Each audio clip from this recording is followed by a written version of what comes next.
India's market news headquarters. Cutting-edge analysis. Influential insights. Market-moving intelligence. Broadcasting live from the CNBC-TV18 Motilal Oswal studios in Mumbai.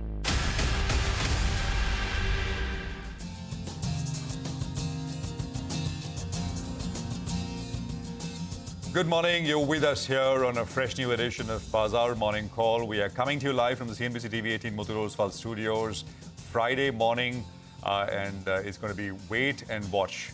Well, waiting and watching for the US jobs data that is later tonight. I'm Prashant. With me, my colleagues Surabhi and Nigel. Guys, hi, good morning. Hi, good morning. And the wait and watch for Mumbai's favorite festival has finally ended, because if you're wondering why we are in this attire, you know it. If you're here in Maharashtra, if you're here in Mumbai, and actually around the country as well, greetings, advanced greetings of Ganesh Chaturthi. And that's why we're in a bit of a festive fervor, cheer all around, plus it's a Friday, so good day. It's a feel-good factor. The markets are a little subdued, but we'll take it as it comes. One of the most favorite festivals that we look forward to is here. So over the weekend, it's going to be visits to everyone's houses, taking blessings, and prosperity and happiness always. Absolutely. I can tell you one thing, as a former Delhiite, this festival was always seen as a very Mumbai-centric, Maharashtra-centric festival, but that's really changed over the last 15 odd years. It's become a pan-India reason to celebrate, and of course, Lord Ganpati being welcomed in houses all across the country. Absolutely. And, it's quite, those visuals, and you will see those visuals over the next many days if you're in Mumbai through the course, around the city essentially. So very, very happy time. Well, let's quickly run you through what you need to know as far as markets and global stuff is concerned. We'll start with, of course, the US jobs data tonight. I mean, that's essentially the one data point which is keeping everyone on tenterhooks. You've got a little bit of suspense, a little bit of trepidation, because the last big number which we got at the end of July really threw markets off. And that was a big surprise on the negative because it was a big miss. And that kind of triggered and sparked off the mini meltdown we saw in the first week of August. And that's why this is important. This is also important because you've got the September Fed meeting. And this is the big data point, the last big data point, which will determine how this one goes. Is it going to be 25 or perhaps it's going to be 50? I'll come back to this in just a bit. Now, stocks were largely in a holding pattern range. So S&P on your screen, the NASDAQ, some down, some up. But if you look at the overall S&P 500, 75% of shares on the S&P 500 were lower. 8 out of 11 sectors were in the red. Well, what did better, and it showed up in the NASDAQ as well, was Megatech. Megatech outperformed. And I think it could say thank you to Tesla. Tesla essentially said that it's going to introduce self-driving cars in Europe and China over the next couple of quarters. So I think markets took note. But otherwise, I mean, on the broader S&P index, it was more down, in an overwhelming kind of way. Now, you also had some labor market data last night, although all of this is going to get overwhelmed when we get the big jobs report. But you had the August employment data. And the initial jobless, so the private employment data, which is ADP, and the initial weekly jobless claims for the week ended 31st of August, both were kind of tepid. Actually, the ADP number was weaker. Initial weekly was largely in line with expectations. August payrolls later today is going to be the big focal point. I just want to say this. And I've said this before, you want something which is the ideal, the Goldilocks kind of number would be just a slight beat to what the expectation really is. So what is the expectation? Consensus is 165,000 job additions for the month of August, and an unemployment rate of 4.2%. So just a small beat to those numbers, I think, will do the trick. It'll basically signal to the market that the economy is doing fine. It's not really, weakening substantially. And it'll allow the Fed to actually go ahead and cut by 25 basis points. If it is wildly different on the upside or downside, then you have to sort of, reassess assumptions, etc. So, bulls would be happy with a 25 basis point cut and not a 50. 50 would mean that number essentially comes in much lower than that 165 consensus. All right. Well, not very much in terms of other indicators. The 10-year was at about 3.73, was down 3 basis points. Dollar index down about 0.25%. Oil was not really changed, 72.68. There were some OPEC headlines. You also will have a Fed official commenting post the jobs data. And I think that will really cement price action in terms of, that'll be the Fed's first take after the jobs number comes through and how they are looking at it. So that's another thing. Now, here in India, I think I said this yesterday morning as well, a bit of a holding pattern is what is to be expected. We got a flattish, slightly sideways market. We must try and hold the Wednesday's low, which is 25,083. We're not very far away from that, about 60 odd points. The next support comes in around the 20-day moving average, 24,785. And for the Nifty Bank, I mean, a break below 51,240 would signal a bit of a downward momentum here. And below that, some other supports will come up on your screens. So you've got 58.57, which is the 20-day, and then 49.778. I mean, on the upside, we know the levels to conquer and the sort of, targets to hit. But be mindful of supports as well as you go in. It's happened before that on big US data days, you get big rallies as well, and it's proven right. But I think this one is a bit tricky, especially after the July-August experience. So better to wait for this, and then you get a better, cleaner, more certain picture as we come back into next week. GIFT Nifty indicating about a 60-point lower start. Surabhi. Absolutely. And Prashant, that's interesting because some of the Asian markets are actually managing a little bit of green. So let's see how that plays out. But just to talk about the data points, obviously the big one is this evening, which is the jobs report. Ahead of that, whatever little data we got yesterday from the US was actually not that bad. So for what it's worth, let's just put the numbers up on the board. So we had the initial jobless claims number, which was lower than the number reported last week, 2.27 versus 2.32. So small, decline coming through, which is a good thing.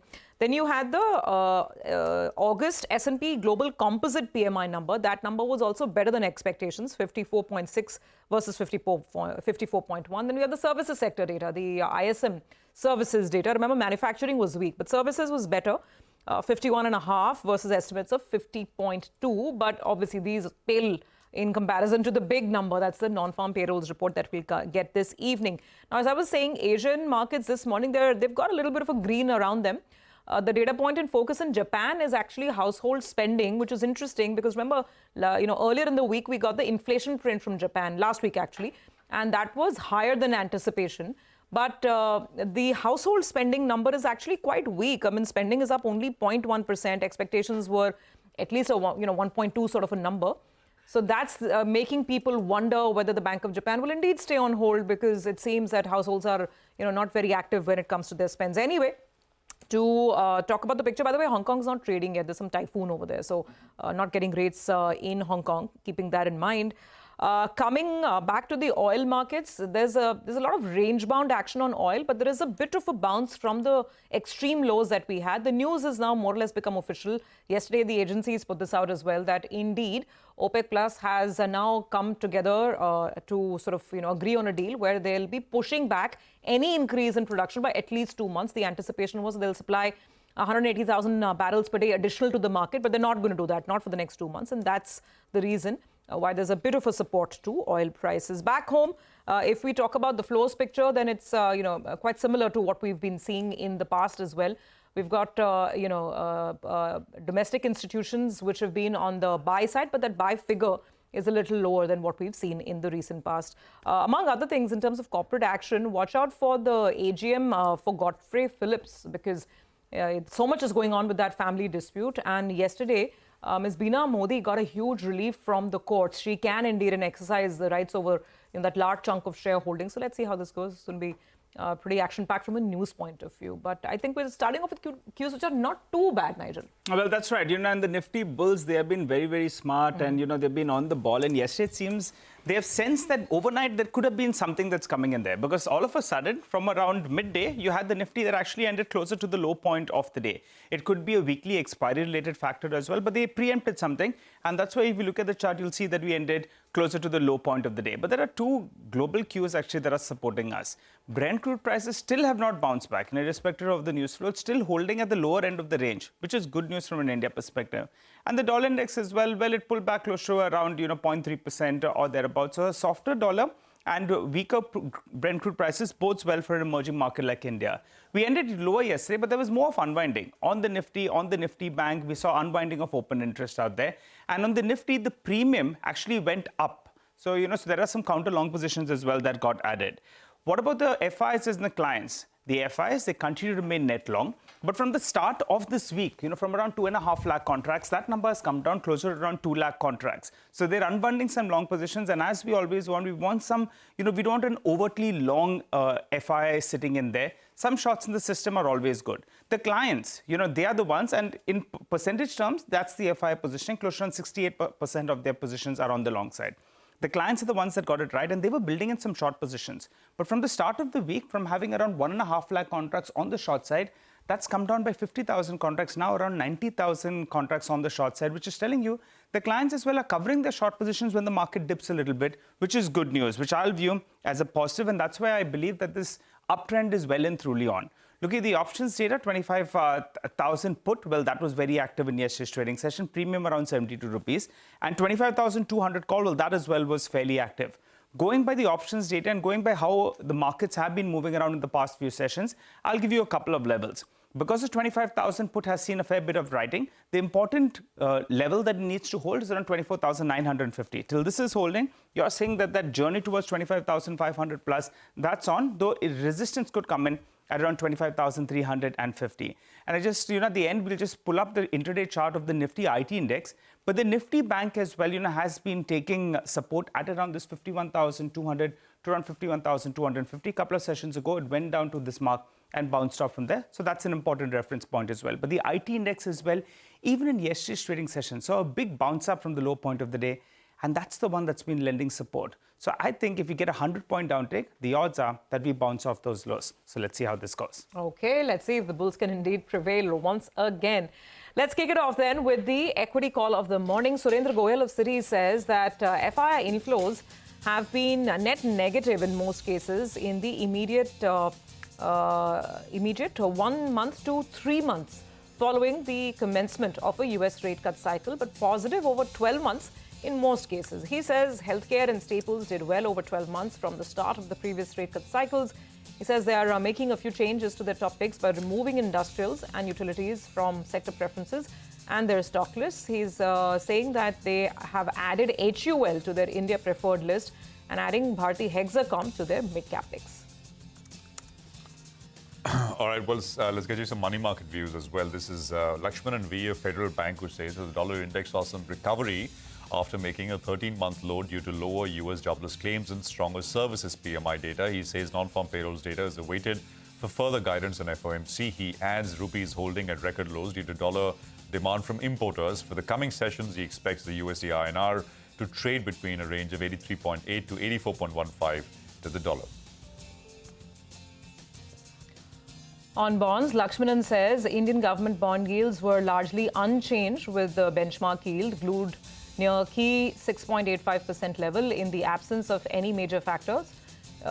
He says that crude oil prices tumbled to a 9-month low near $72 a barrel amid demand concerns. He says market participants await the crucial U.S. non-farm payrolls data to firm up their interest rate cut bets. He says coming seasons could see the 10-year benchmark bond yield trade in a range of 6.8 to 6.9%. All right, we've got a lot of stock-specific action track for you. We get to that in just a bit. For the time being, we run you through the list. We're looking at Mrs. Bector's Food, Camlin Fine, Matchmoney.com, NLC, GMDC, Ashoka Bilcon, KEC. All of them will be reacting to positive news flow. While on the flip side, we have Indigo Paints, Bharat Forge, and Angel One, which will be reacting to negative news flow. Well, time to slip into a short break. On the other side, we'll connect with Rajiv Agarwal of Doordarshan India, who will be joining in to help us out with a global setup. Stay with us.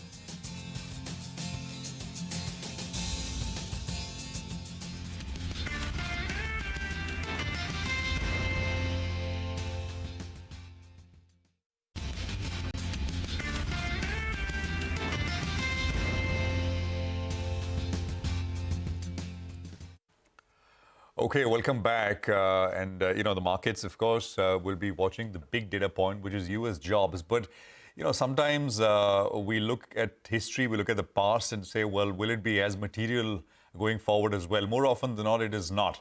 Let's ask that and let's put that to Rajiv Agarwal, Managing Partner and Fund Manager at Doordarshi India Fund. He's with us here in the studios. Rajiv, great to have you with us here in the studios. And you'll see and take in all the Ganesh festivities and the color and the vibrancy in the city if you're here. Yeah. You've been here to attend some conferences, you were telling us. That's right. So we'll get feedback on that as well and what your takeaways from the ground. But this big jobs number out of the US tonight, how important is this? Yeah. And for markets, what matters is whether you get a 25 or a 50. I was saying earlier, maybe 25 is better. Yeah. You know, a 50 perhaps will cause some worries and panic. Sure. Would you agree? I would agree. I think given what Jerome Powell has already talked about, it is quite obvious to us that they have laid the groundwork and they want it steady. They don't want to be big moves because that might spook the market. And given how strongly he came up in the Jackson Hole conference about moving gradually and ensuring that the employment remains strong, we think 25 basis points is pretty much what the market is expecting, and I don't think Fed will want to surprise the market. So 25 it is. Is what I am expecting, yeah. And then we do expect a few more cuts during the rest of the year, so that I saw a recent report. They are talking about maybe like 1 to 1.5% of the total cut in the next 1 year, and we'll see if that plays This out. seasonality which everybody is talking about in presidential election years. Yeah. Do you think it will work this way? I mean, there's a clear seasonality that markets go down into the election in November. Yeah. So will it work that way once again? And what does it mean? I think it really depends on how the policy is looking from the two presidential nominees of the corresponding parties. Clearly, if Trump comes, I think he is somebody who will be cutting taxes and really boosting the market a lot. No, I'm saying from here to the elections. Oh, I see. After that, we'll see whoever comes. Yeah. I think from here till the election, there is volatility, and I think we are really seeing that. So I think it just depends on which side the market wakes up on a particular morning. So, to go back to the point that you were making earlier, 25 basis points, Yeah. I akin that to, let's say, having a slight headache, you have an aspirin and you can keep dancing, right? Versus having some major antibiotics or steroids because, you have a throbbing migraine. Yeah. So if it is the former, that you have this little aspirin, 25 basis points, Yeah. will the Wall Street bulls keep dancing? Is that your base case right now? I think, frankly, the markets have run up quite a bit this year. And at this stage, really for the markets to keep dancing, you have seen what has happened to the chip sector, which was really running up a lot, right? The whole artificial intelligence and the whole question around that. So I do think at this point, really, it's much more company specific rather than the overall markets, because markets have already priced in the rate cuts. So there is no real drive for the markets to continue to run up unless there is a big policy move. And so that is really what our base case is, that at this point, it's very, very hard for the markets to keep running up the way it has unless there is... The reason I was asking was that, till now, if NVIDIA and that entire set was giving you such handsome returns, there was little reason for people to look at other markets, emerging markets or India. And that was one reason cited as why we didn't get that much foreign money. Yeah. Do you see that changing? And then we'll talk about your India view. Yeah, so I think it was, I was only reading yesterday that some US mission is here with a huge 1.5 trillion of money visiting India. So I think the fact that money is coming to India, but not in such big force, is because the US markets have been doing very, very well. And I do think that will continue to be the case unless something surprising happens either on the US side or on the India side. Interesting, Rajiv. Surabhi set the tone for a Friday. Dancing, I'll tell you what, personally, if you need to continue dancing, it's a large malt and you're up and running. But that's about the Friday evening. Let's talk about, markets and Indian markets in particular, because that's what brings you to India this time around. With your, the interactions that you've had in the last few days, I recall you saying you like banks and financials. That's your top theme, I think so. Yeah. Any better ideas that you've picked up in the last few days? Are you sitting on some cash? Because you said you're looking at good ideas. Yeah. So have you raised some cash? So we have some cash. We always like to have some cash. But we are also very mindful of the fact that there's a lot of momentum in the market. And you don't want to start taking off your positions too soon. I think being here, you realize just how much of excitement there is about the markets. And everybody feels that this is a secular bull run, which will continue. If it becomes too exciting, then you start having to take cash. So I think we are on the verge where we might start taking cash from some of our positions, but I think other positions may still be giving us good opportunities. Last thing you want is to leave a party when the music is really going to pick Still up. on. Yeah, absolutely. So, since Nigel mentioned financials, which seems to be the space that you really like, there's a fierce debate raging. Yeah. Because there's one side of financials, like capital market-related stocks and companies, right? Correct. They've been doing really well. Yeah. And then there are the pure play banks, and that's where the huge debate is, that whether NIMs will, cool off, and deposits are still a challenge, etc., etc. Yeah. Some downgrades have started coming in as well. Right. But are you still optimistic? So I think on the banking and finance space, we think the reason why they have not done as well is because of all the issues that you are mentioning. And that is why they become interesting to us. Because it allows us to say there are only pockets of value in this market. And one of them we think is banking and financial services. Can you name a few of those stocks that you like? Sure, happy to do that. I mean, before I say that, clearly this is not a recommendation. Yeah, it's a disclosure. We want to ensure that most of the stocks that I will talk about are things that we own, so we are clearly biased, yes, and people should do their own work. But very recently, I presented a company called Jammu and Kashmir Bank, which again, many people would not necessarily like. There are a lot of uncertainties with the fact that there's an election coming up in Jammu and Kashmir. The CEO and MD is up for a renewal of his term. So those are some uncertainties, but clearly the bank is doing very well. If you see how it is performed since Baldev Prakash became the CEO, I think he has done quite well. And if he continues, I think maybe that momentum will continue. But the risk is, of course, any other names, Rajiv, since you're in the mood to name names? We're being a little charitable, giving us specifics. So, yeah, what else? So I think some of the other names we have talked about in the past. I think we like Manappuram Finance, which we have talked in the past. Manappuram Finance is a company which is into gold loan. Gold loan has again started coming back for them. Yeah. And then some of the other sectors. MFI, I think it will be a challenge for them, especially with Ashirwad, where they were trying to do an IPO, and it remains to be seen what happens there. That is going into a funk. I mean, with MFI, the whole sector is in a little bit of a funk, and we'll see how long that continues, whether it's a few quarters or a few years. We don't know that. All right, Rajiv, great speaking with you. Thank you very much for dropping by.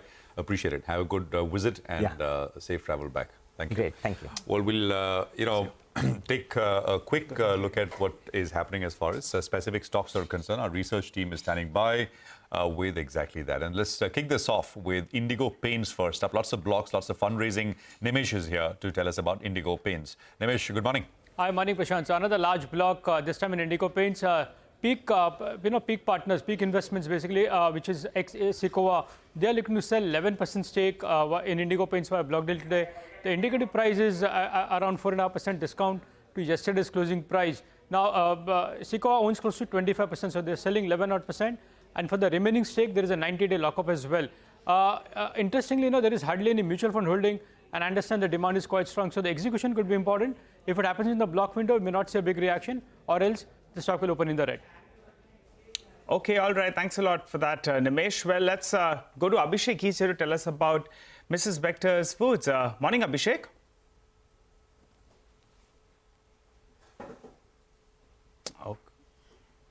Okay, all right. I think we'll just get to Abhishek in just a bit from now. But for the time being, I think Upasana is waiting with a list of stocks that she's tracking. Upasana, take it away. Good morning. First up, let me start with Bharat Forge. Class A truck orders remained below seasonal expectations. Net orders in August totaled 13,400 units, with an uptick of 2% on a month-on-month basis, but downtick of 16% on a Y-on-Y basis. Next up is Camlin Fine Sciences. Board will be considering fundraising via right issues on 10th of September. Hence, this stock will be in focus. And lastly, matrimony.com will also be in focus on back of its buyback, as the board has approved buyback amount of 72 crores at 1,025 per share, which is at 27% premium above yesterday's closing price. The buyback size is about 25% of the company's total paid up equity share capital. Hence, this stock will also be in focus today.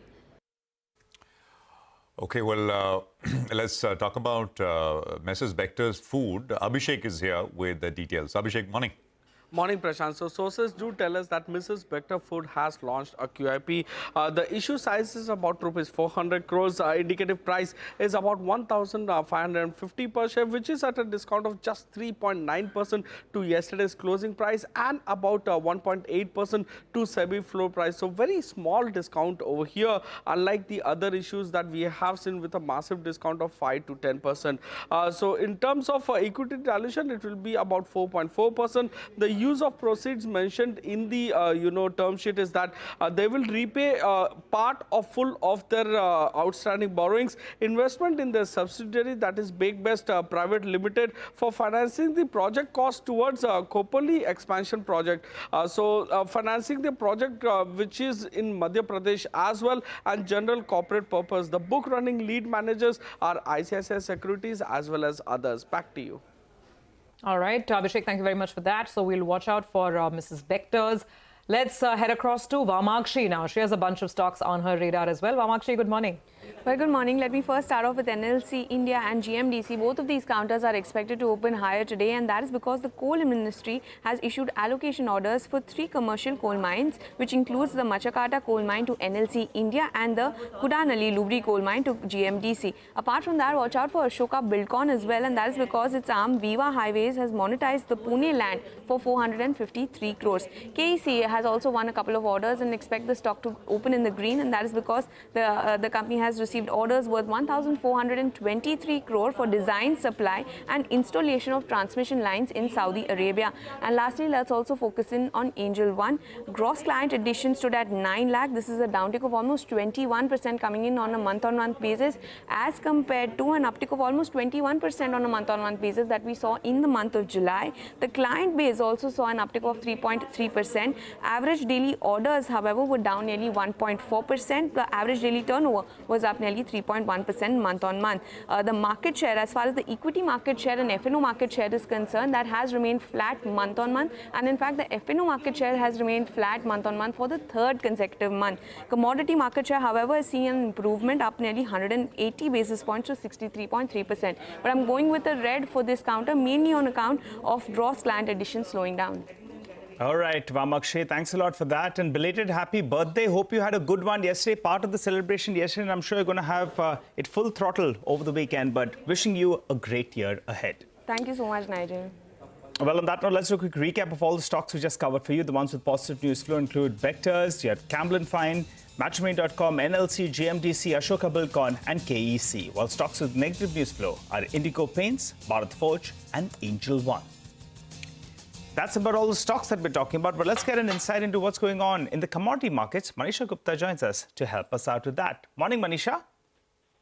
Morning, Nigel. Thank you for that. Well, I'll start with the crude oil prices, because even after the OPEC statements yesterday, we did see a knee-jerk reaction, but that hasn't held on, and we are back around to those 14-month lows when it comes to the crude oil prices. On the weekly basis, we are down by 6% for the crude oil prices. It has to do with the demand concerns coming in from US and China, and that really seems to be weighing onto the markets there. The metal prices in the meanwhile are trading quite mixed. While you have steel and lead and zinc trading on the weaker side, copper does seem to be looking at some support, and this is after China committing nearly $50 billion to Africa Electric Network there, and that would mean a lot of copper requirements, and that is the sentiment support coming in from. The support really continues in case of gold and silver prices. The 2-week highs onto this one, the markets have factored in a 25 basis point rate cut, but it really is about the global central bank buying, ETF buying in gold, even at these higher levels. That seems to be supportive. Okay, got it, Manisha. Thank you very much for a quick roundup. We'll take a break on that note, come back on the other side, and then we will be in conversation with Siddharth Khemka, Head Retail Research at Motilal Oswal Financial Services.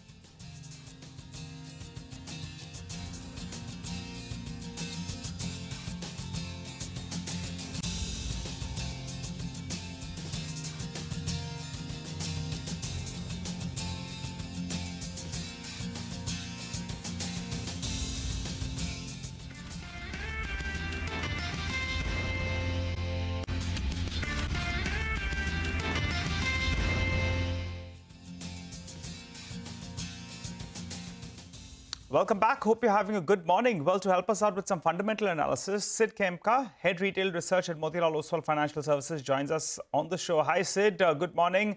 I'm sure you have some exciting weekend plans, but for the time being, we want to understand your take on a whole host of stocks. Let's talk about the telecom space. Vodafone Idea as well as Bharti Airtel, they'll be in focus today. There's a Goldman Sachs note that's come out. It's interesting. The target price of around ₹2.50 is what they have on Vodafone Idea. Before we get to the stocks, have you ever seen a target price like this on any stocks? Yeah, good morning. And yes, weekend plans to welcome Ganpati at home along with a lot of friends. So festive season cheer will be at peak. So festive greetings to everybody on the show. So telecom is an interesting space. I don't think we have ever seen this kind of target price. While some of the arguments in the report definitely holds true, and they pose a risk to Vodafone's business. So market share loss is a big risk. Cash flows is something that is a key monitorable. But what we believe is that with the recent fundraise and the consolidation that has happened, the cycle for increasing the prices or the ARPU uptrend cycle has begun, which will be most beneficial for a player like Vodafone. Nonetheless, given the risk, the preferred pick that we have always chosen and which has delivered consistently is Bharti Airtel. If you look at consistently on a quarter-on-quarter basis, record business they have reported it both in the India market as well as some of its global markets business has improved a lot. Cash flows have improved. Net debt has declined substantially. And so, as I said, overall, within the telecom space, Bharti Airtel remains a buy for us with a target price of 1650. Vodafone, despite the positives and negatives, currently we have a neutral rating and a target price of 15, which is where the stock is currently hovering around. Okay, all right. Sid, hi, good morning. Coming back to you, but I just want to play out some sound bites from Hardeep Singh Puri. Now, he's, of course, the Union Minister, and he welcomed the recent decline in oil prices. He was speaking with my colleague Shireen Ban at the India Energy Transition Summit. He's always a frank speaker, puts his points across forcefully, and this one was no different. So, interesting conversation. Let's play out a little bit. Sid, and coming back to you for reactions. Economic situation, I think, in the world's second largest economy. If you have a $19 trillion economy and that gives you the impression, and I'm not taking names, you see, it's ultimately demand and supply. Yes. And I was very encouraged by your reference just now to OPEC having decided not to undertake production cuts. Hey, wait a minute. We had a production daily of 102 million barrels per day. Yes. They reduced their production by 5 million. I've seen statements by OPEC Plus to the effect that they will unwind those production cuts. Now, I'm on your side. If after the drop in oil prices, will they still, and I'm not tempting anybody, but I'd like to see, because they've told me at a bilateral level that they will, unwind. There are two things that I'm interested in. There is more oil in the market available. There's no shortage of availability. The price levels are maintained essentially on account of artificial holding back. Right. If the total amount of oil which is available in the world is allowed to be available, then I think we'd be in a slightly more comfortable situation. We have so far, Shireen, navigated the terrain reasonably well. We've ensured availability. On that, there's no doubt. Yeah. We have ensured affordability.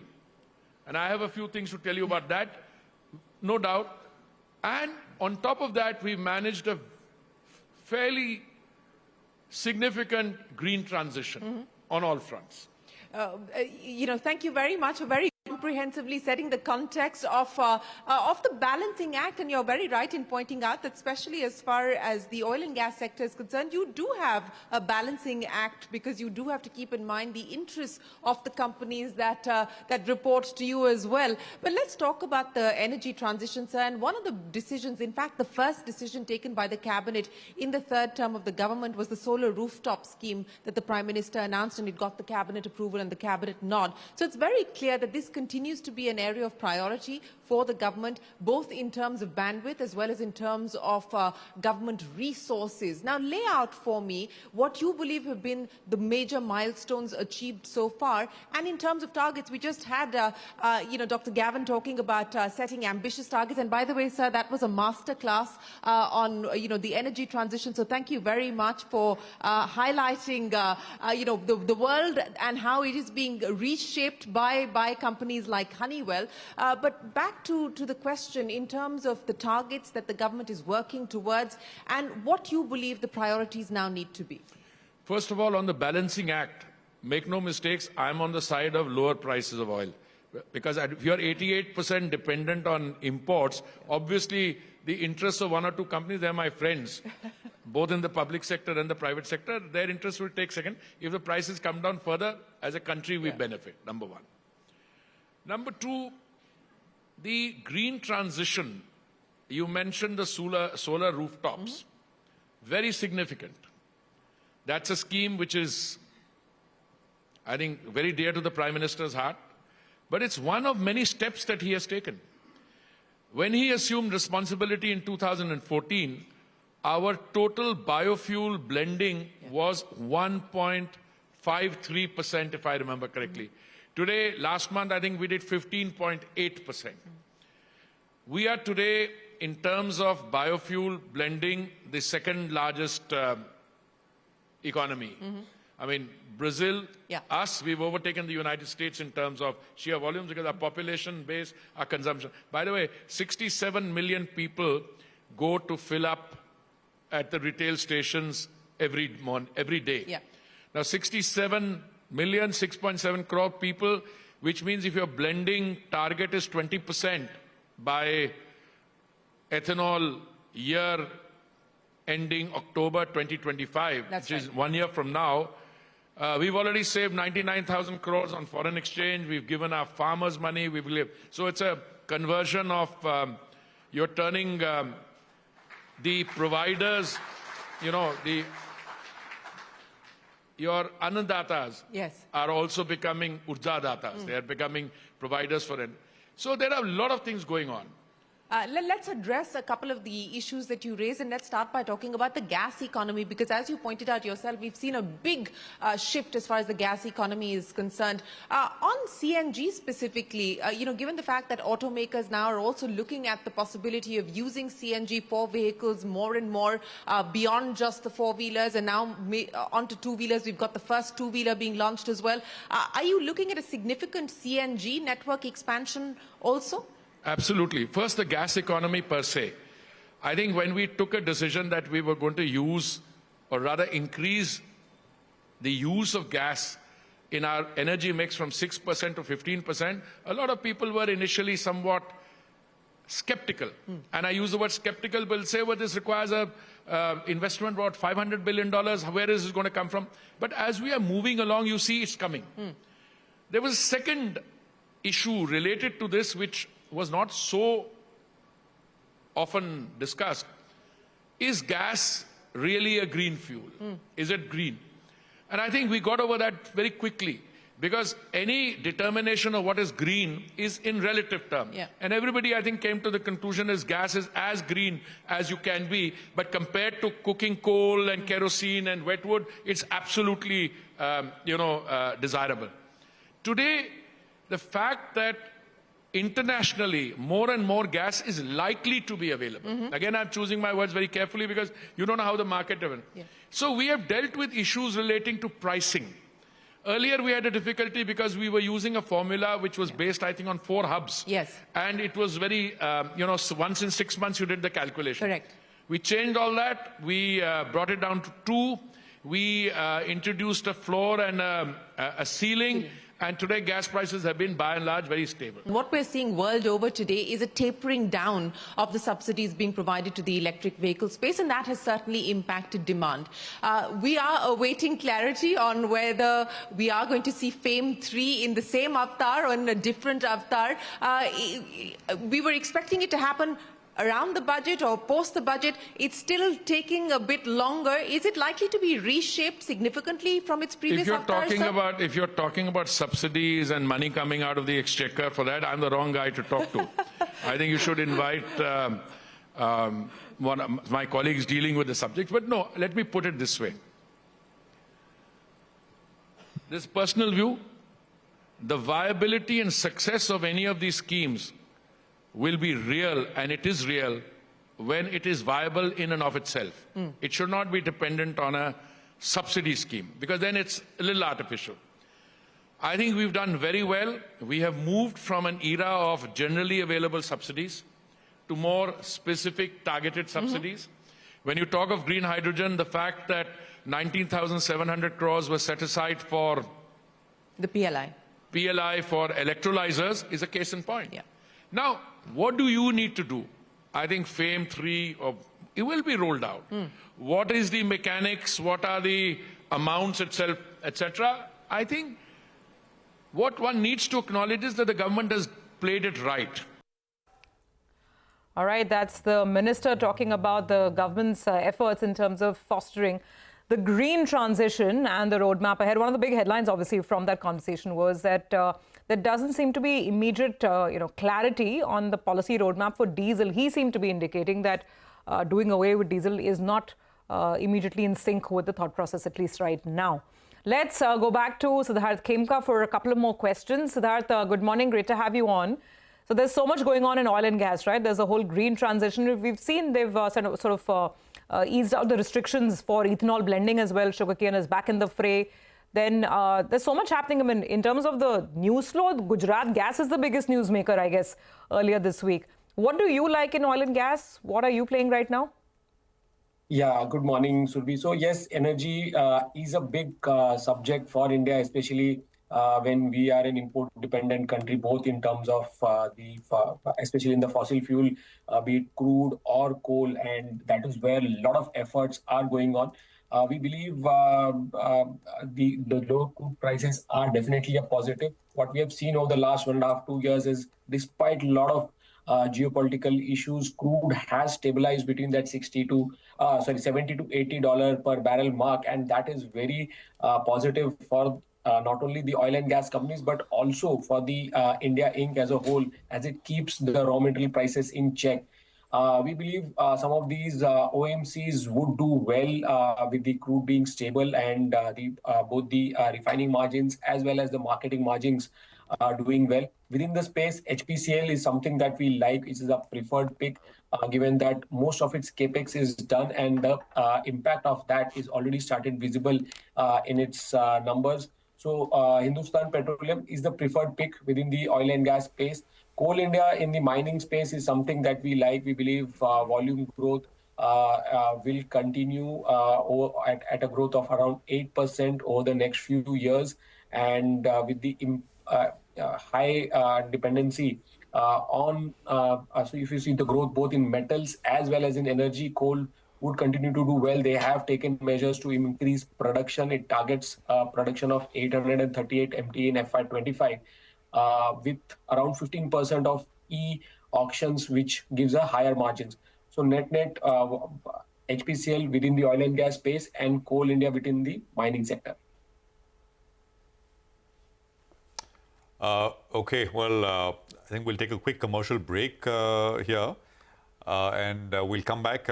Sid, stay with us. We're going to do that. We're going to come back with more on the other side. Our technical experts should also be joining in. We'll have Mitesh and Srikanth join in, as always they do on Fridays. Stay with us.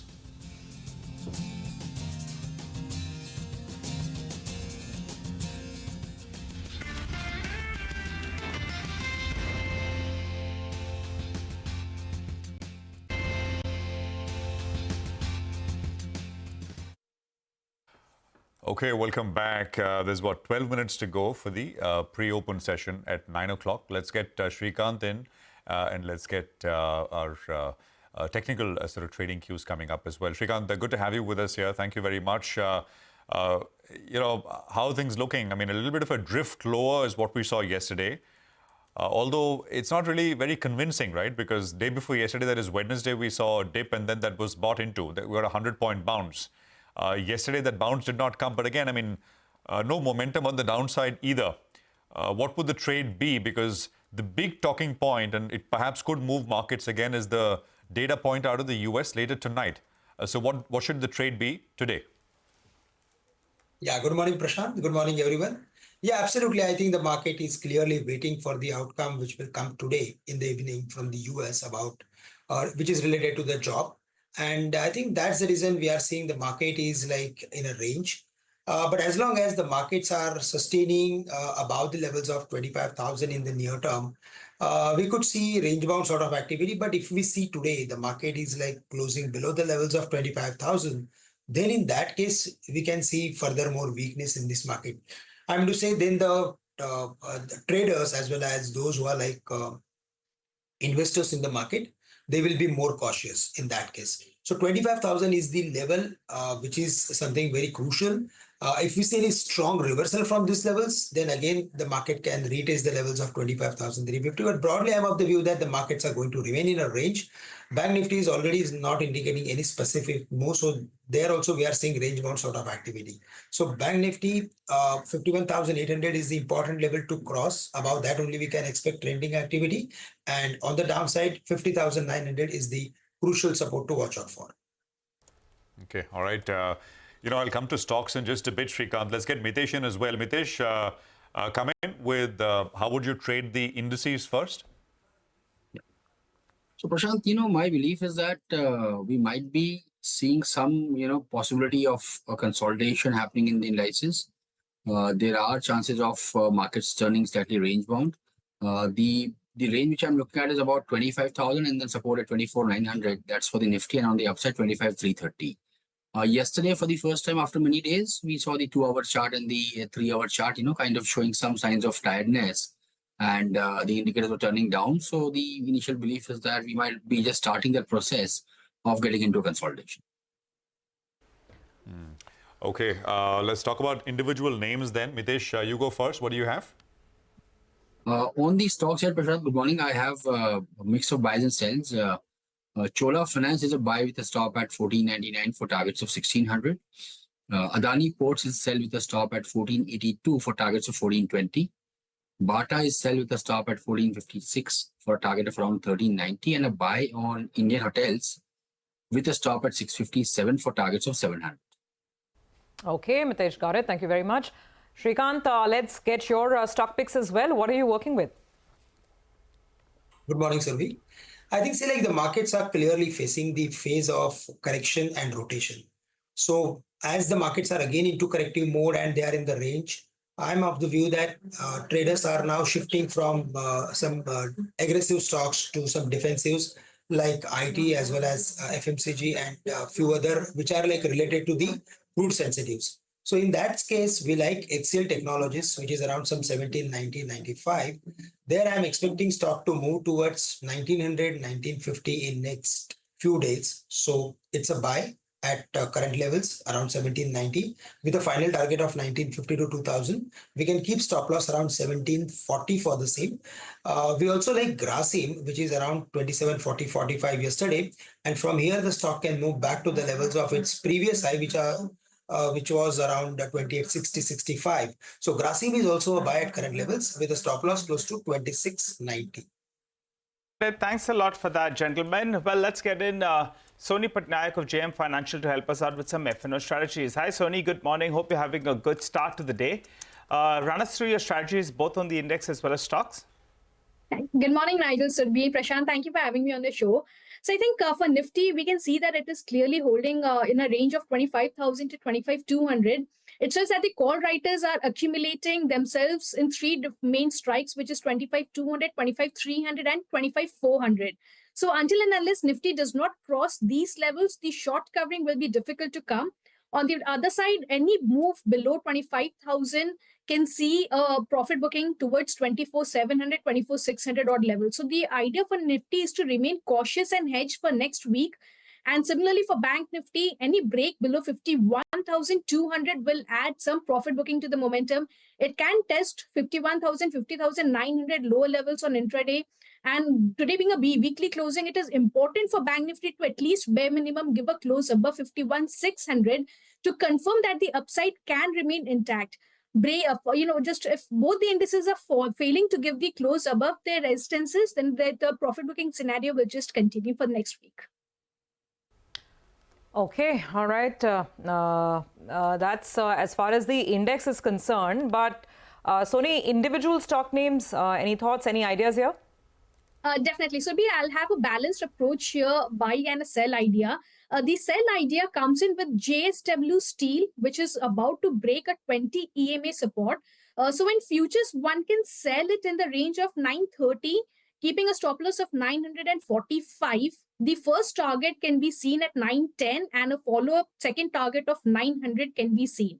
The buy idea comes in with Coforge, which has given a good breakout yesterday with volumes and fresh longs that can be seen on weekly basis. So Coforge, one can buy in futures on very small declines up to 6,500, keeping a stop loss of 6,430. A target of 6,700, 6,740 can be seen. And finally, the third idea comes in as a conditional buy in NTPC. The condition is that if in futures the stock price can move above 410, one can buy at those level, keeping a stop loss of 400 and a target of 430, 434 can be seen in the coming days. All right, Sonia, have a good day. Thank you very much for joining us with that. So that's some F&O trading ideas coming through as well. There's about 5 minutes to go for the pre-open session. We'll take a quick commercial break here. So we'll have the first rates coming up. We'll also have the management of Ease My Trip joining us. So, I mean, the stock surged in the last hour as they announced that they're getting into the EV business. So we've got two gentlemen joining us. Manoj Soni is CEO, EV and Mobility at Ease My Trip. And I think we also have Mr. Pitti joining us. Okay, I think we also only have Mr. Soni joining us. So that's coming up in just a bit from now. Stay with us.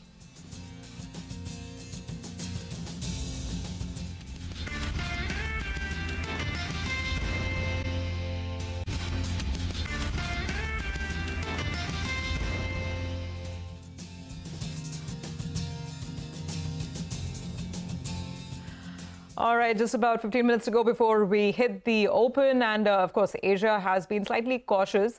It's just this uneasy silence as we get down to the jobs report later tonight. That's the implied open, suggesting that it's going to be a cautious start. We've got Upasna joining in. She is tracking the day's momentumizer stock. Upasna, which one is it? Thanks so much for that. Well, the stock was up 5% yesterday after JP Morgan upped its target price, up 106% this year, 10% off its 52-week high of 280. This week, we've seen strong volumes, especially yesterday. Volume stood at 11.56 crores on NSE and 1.98 times the 10-day average volume. The total traded value of the stock yesterday stood at 2,944 crores. Now, there are a couple of bullish brokerage notes this week, especially yesterday. JP Morgan upped its target price to 340 per share from 208 earlier. JP Morgan expects Blinkit to lead the disruption of modern trade and e-commerce. And mind you, earlier this week, CLSA said Zomato was its top bet amid rapidly evolving consumer preferences. Okay.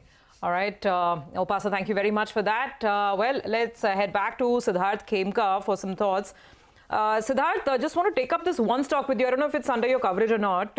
Easy Trip Planners, right? Yesterday, something very, very curious happened because an announcement came in that they will manufacture EV buses. And I mean, this is not a tie-up to sort of ferry customers or travelers from point A to point B. This is EV manufacturing.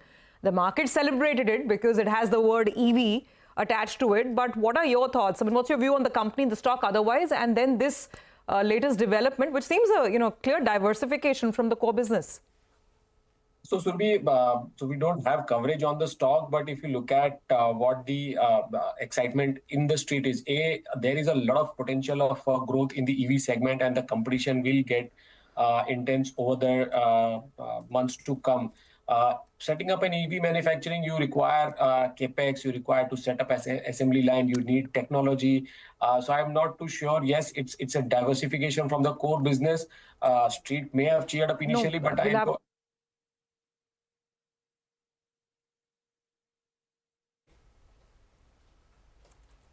Sorry? Yeah, please continue, Siddharth. We can hear you. Yeah. So I think it's a diversification which definitely needs a deeper dig into what the plans are, what kind of investments the company will do, because so far what the company was is into the technology side of travel portal, which had done well so far, and we are definitely obviously positive on the overall travel hospitality space. Within the EV space, we have seen how the Ola Electric is still loss-making, and the path to profitability is still unclear. So it's a watchful stance as of now on this move. Okay, all right, Sid. Thanks a lot for joining in and giving us your take. Wishing you a good day ahead. But let's take that conversation further. EaseMyTrip has announced venturing into electric bus manufacturing market. To discuss this and more, and it's a big development, we're joined by Manoj Soni, the CEO, EV and Mobility at EaseMyTrip, who joins us. Hi, Manoj. Good morning and good to see you in. What's the rationale? There's no relation with the current business is the way we are looking at it. But run us through what's the thought process, rationale, and how much money you're putting into this particular business. Please go ahead, Manoj. Yeah, thanks for having me, and thanks for this time. So as we all know, EaseMyTrip has, was into this space already into e-com business, and we are one of the leaders in this segment. For venturing into the e-mobility segment or electric bus manufacturing side, we already have our own a subsidiary company called YOLO Bus, which is operating across India. And linked to that, further extension into this, we are entering into this venture of setting up the bus manufacturing business. This is, as we all know, it's a serious business, and we already have our tech team and R&D team already in place. Currently, we are investing 200 crores in the initial setup of R&D and plant, which we will be scaling up in further. So 200 crores is what you're putting in, and you're saying you already have YOLO Bus, which is in the same segment, is what you tell us. Now, with 200 crores, by when do you start manufacturing the first bus? If you could tell us, will it be how many years down the line? And with this 200 crores, what could the asset turnover be? So I think the details we would be sharing more in due course of time. But to answer your question, how many time we would be having the buses, we are already in process of assembling the proto and all. So we will see our buses very soon. I think that would be an exciting phase with the launch event of the buses. You can follow. So soon is FY26? Yes. FY26. Okay. All right. Interesting. Yeah. But this 200 crores that you've given us a number, you must be having some capacity in mind as well, right? I mean, there will be some math behind it. So what could the capacity be? Currently, we are starting with 2,000 buses capacity, which we would be scaling up to 5,000 by 26-27. Okay, so 200 crores to be producing about 5,000 buses, right? Over the next 2 years. Yes, over the next 2 years. Yeah, over the next 2 years. Got it, Manoj. Just to go back, to complete the picture, YOLO Bus, which you said you already have that business. Can you just tell us? I was not very sure about the exact nature of that business. It's just that, is it just services to take people from A to B? I guess that's the business, right? YOLO buses? Yes. So you want to have your own fleet. You want to have your own EV fleet to service that business. Yes, and we are targeting by 26-27. YOLO Bus would also be flying around 2,000 odd electric buses, which would be manufactured in house, as well as we will be catering to the outside market as well. Okay, so you'll be catering in house as well as outside. Now, 200 crores is what's going in. And how is this 200 crores coming in? Is it all company cash, debt? What is the cash position? So if you know the history of the EaseMyTrip is 100% bootstrap company. No equity was up till now, diluted till now. And this is completely in-house finance and funding. Okay. So when you say in-house, it's all internal accruals? Yeah, it's all in the internal accruals. Correct. I just had one question, Manoj. Is there any government support for this, any PLI, etc. at all? Yes, of course. As of now, in the ecosystem of electric vehicle manufacturing, we all know that government is on, fully supporting in terms of, various schemes are there. There is PLI schemes is also there. So yes, there is a government support. And no, so you'll be applying. You'll be applying for this. Yes. Definitely applying for this. Yes. Is there a thing open right now where you'll apply? I mean, are you waiting for, because is there a round open where you can apply? For this, or is it like an open? You apply and then they consider the proposal and then. So PLI scheme is basically it's for the band. Once when we cross that band, so we would be able to qualify and apply for that scheme. What band is that? Currently, I don't have that details. The team is working on that. I think so. Manoj, I just want to go back to the cash question. 200 crores is what you're spending. How much is the cash in the books of the company right now, and will you be left with anything after this is done? And again, a fundamental question, why make your own EV buses? You could have done tie-ups with so many EV manufacturers. Wouldn't that have been asset light and, more cash positive as well?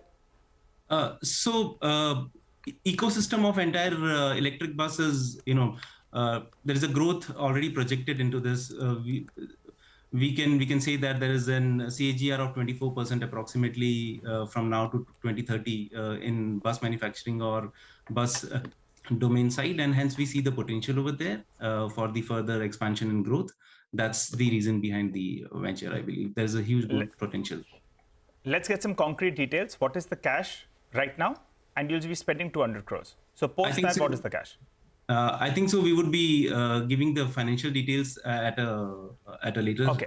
Yeah.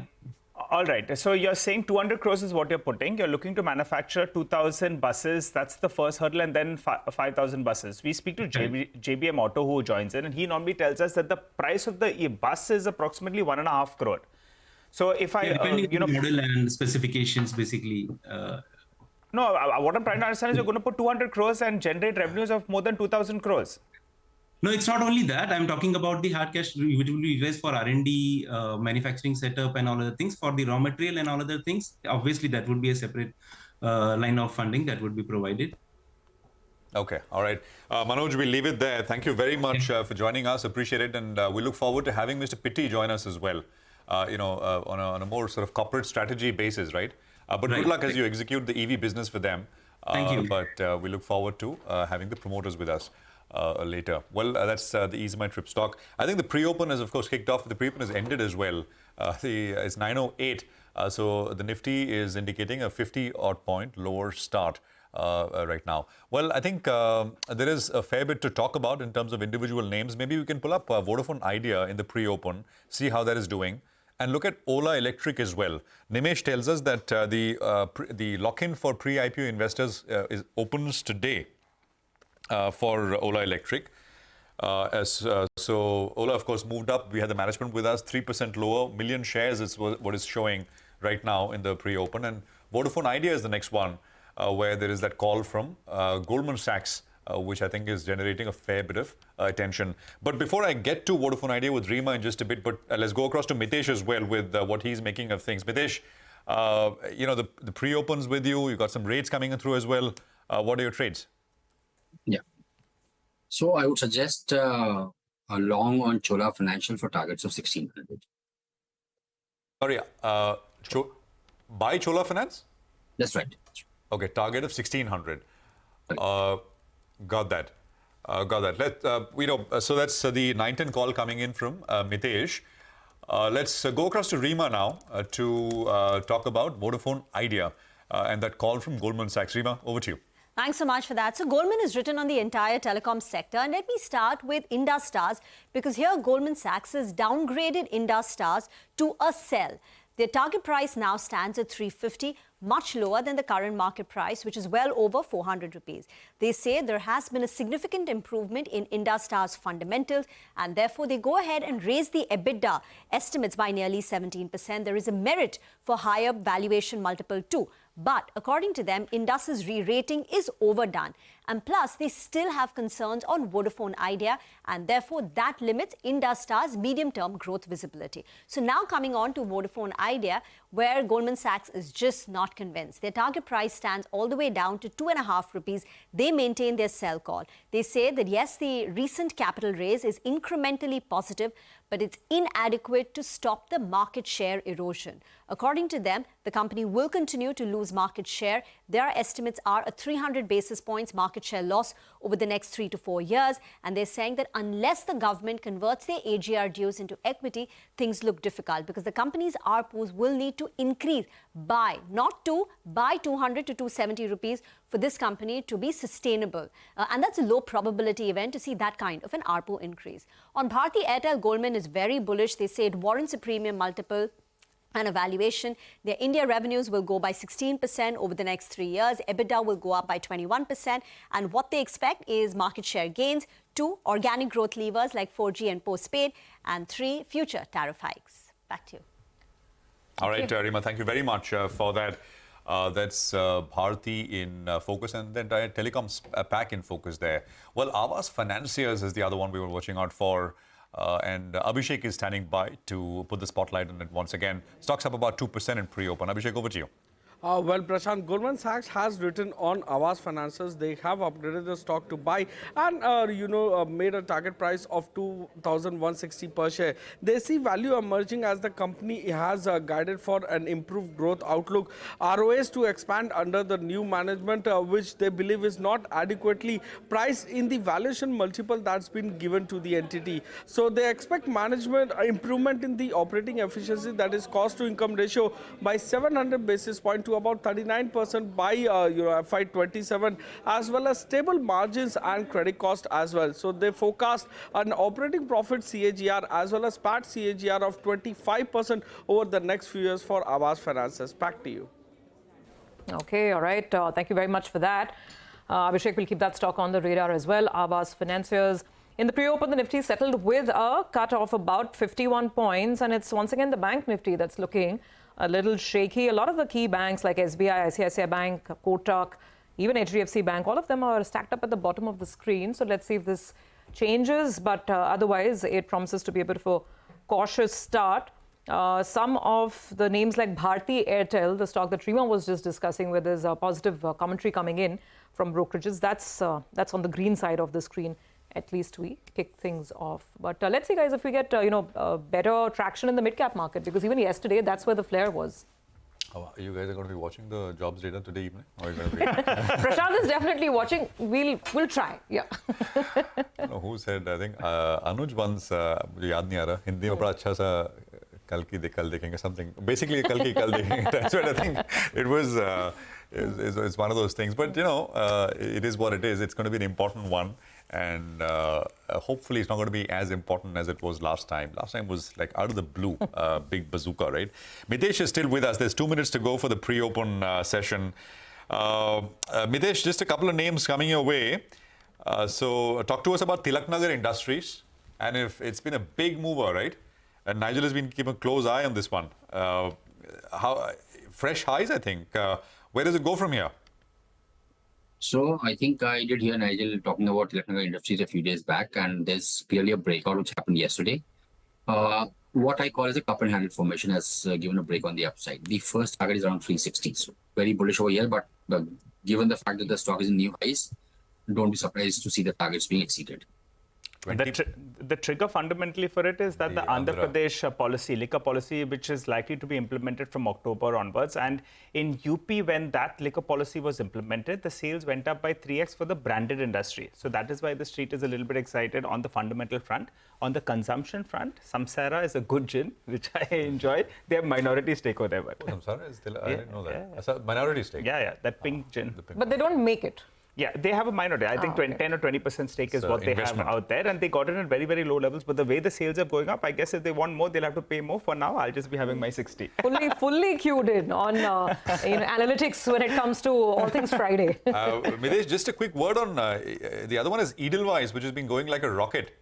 Quickly, yeah, Edelweiss? Okay, I think I'll come back to you, Mitesh. Sorry, apologies. We're getting the first rates from the on the market coming through. So what do we have? I think it's a little lower. It's a little flat sideways, about 30 points, 25, 10, 15. I mean, so yeah, it's down, but not out at all. It's 25,130 is where we're at. You basically don't want the market to slip below Wednesday's low. 25,083 is that number. So let's see. We did not violate that yesterday, and hopefully that is not the case today either. You've got the Bank Nifty, which is down about a third. That's 150 points lower. Sensex is down 100 points, 82,094. Advanced decline is positive, some 3:1. It's too early to maybe make too much of it, but it is positive. IT index is starting with some green. So that's basically what you have on the overall indices. More down than up is what the heat map is telling us. That is the Nifty 50 stocks. So some still yet to open up. But what is trading, you've got more in the red than in the green. So let's take it straight to individual stocks. Surabhi. Okay, if we talk about the key movers and shakers, and the Nifty things are quiet, 33 points down. Bringing up the lower end is actually all of financials. SBI, ICICI Bank, indeed, they've started off weak. There are also a couple of tech names which are on the downside of the screen as we kick off the day. Infosys is one of them, HCL Tech. So early trends, some banks and some IT stocks are weak. That's how it is opening out. L&T, Tata Motors, HUL, ITC, these are the other names on the downside of the screen. So a fair amount of the heavyweights packed up at the bottom of the screen. Let's look at what's rising. LTI Mindtree is bucking the trend rather nicely. 2.5% up on that stock. There's a little bit of buying on Bajaj Finance for the time being. TCS is trying to break free from the other, otherwise red IT screen. TCS is actually holding out, as is IndusInd Bank. So basically, you've got mixed trends. Within a trend, there are stocks that are non-conforming. For instance, TCS not falling like the rest of the IT pack, and IndusInd Bank not falling like most of the other big banks. It's even Steven, but 40 points down on the Nifty right now. Well, that's right, Surbhi. But from the broader markets, plenty of stocks moving around. Indigo Paints, because of that large trade, that stock is down closer around 3% or thereabouts. So that's the one that's losing now 4.5% lower.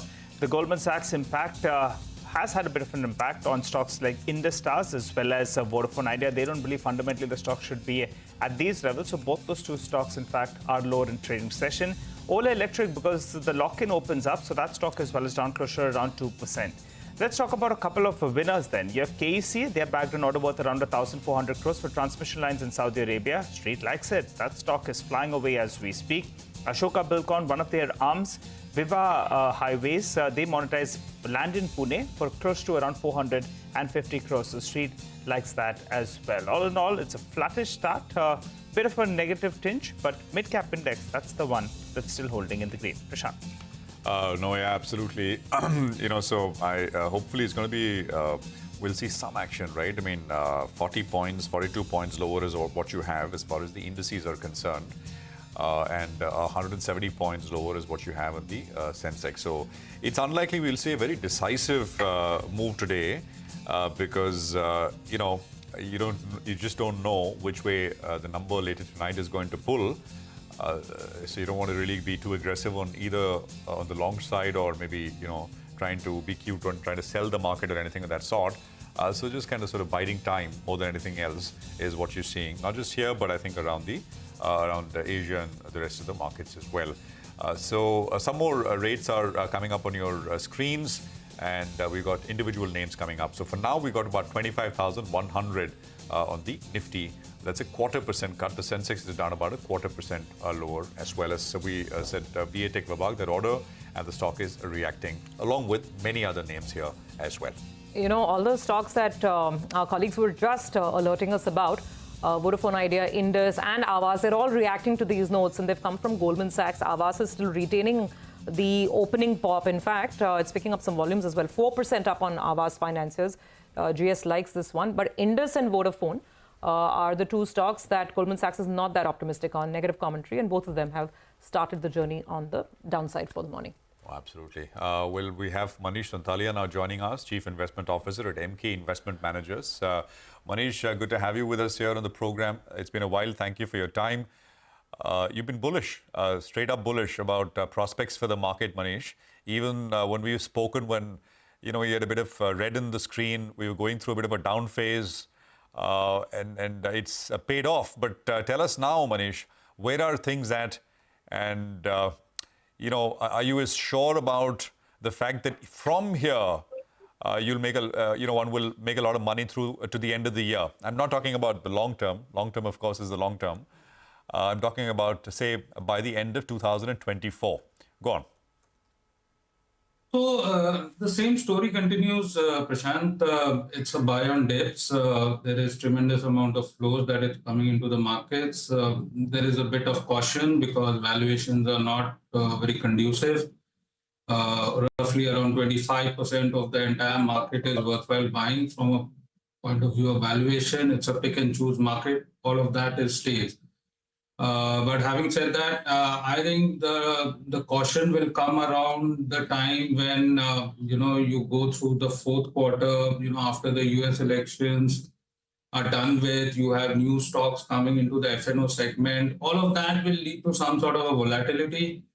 We are stretched on headline numbers as far as benchmark valuations are concerned. There's no doubt about it. Can it extend even further?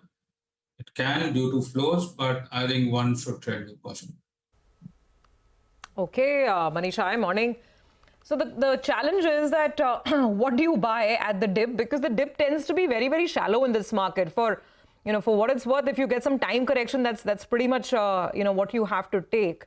So there is some chatter on sector rotation, and sort of some fund managers we speak to are saying that it's time to maybe unload a little bit from defense, railways, and capex, and look elsewhere. Do you subscribe to that view? And if yes, what is the portfolio churn that you would advise right now? I think the stance is to make the portfolio a little bit more defensive, take some beta off the table. I think financials is one area to hide. There's ample margin of safety out here. There is an IT, there is a farm. These are three sectors, and within that, individual stocks will have their own say. But these are the three sectors to basically go overweight on. And the ones to go underweight or slightly equal weight is basically your capital goods, railways, defense. I mean, they can go through some serious time correction, price correction. And some of the names which are potential inclusions in the FNO, and they are trading at some very lofty valuations. And we know all those names, and all this while, because there were no short selling allowed, you could not short sell, there was no price discovery in these sort of stocks.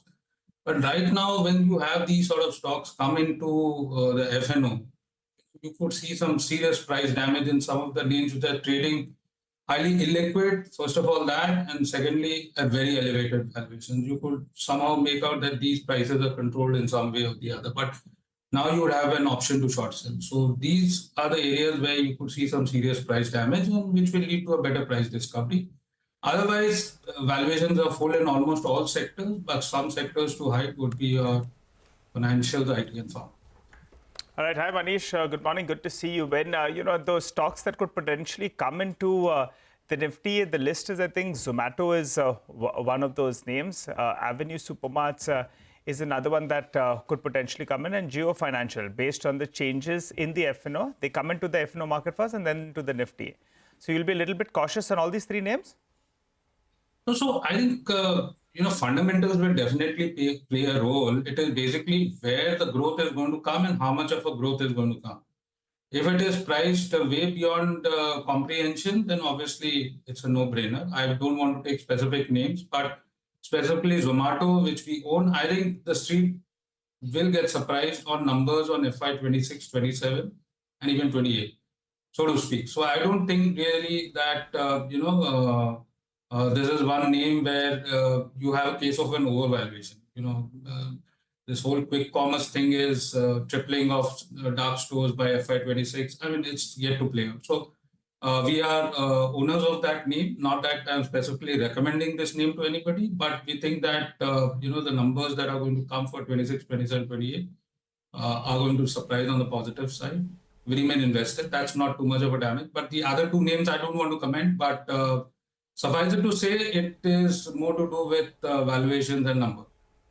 Got it. All right. Manish, let's talk about another space that's virtually done nothing in the last year or 18 months, the paint space. Asian Paints, Berger, Kansai, all of them were worried that there was a big new entrant that is coming in there. Now it seems like they have a couple of tailwinds because the new entrant has come. The impact is not that much.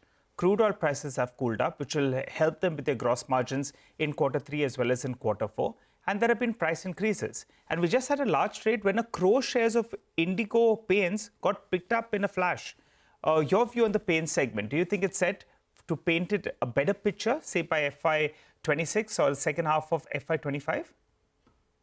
So the entire building material space, right from cement, etc., has been going slow ever since the announcement of elections were there.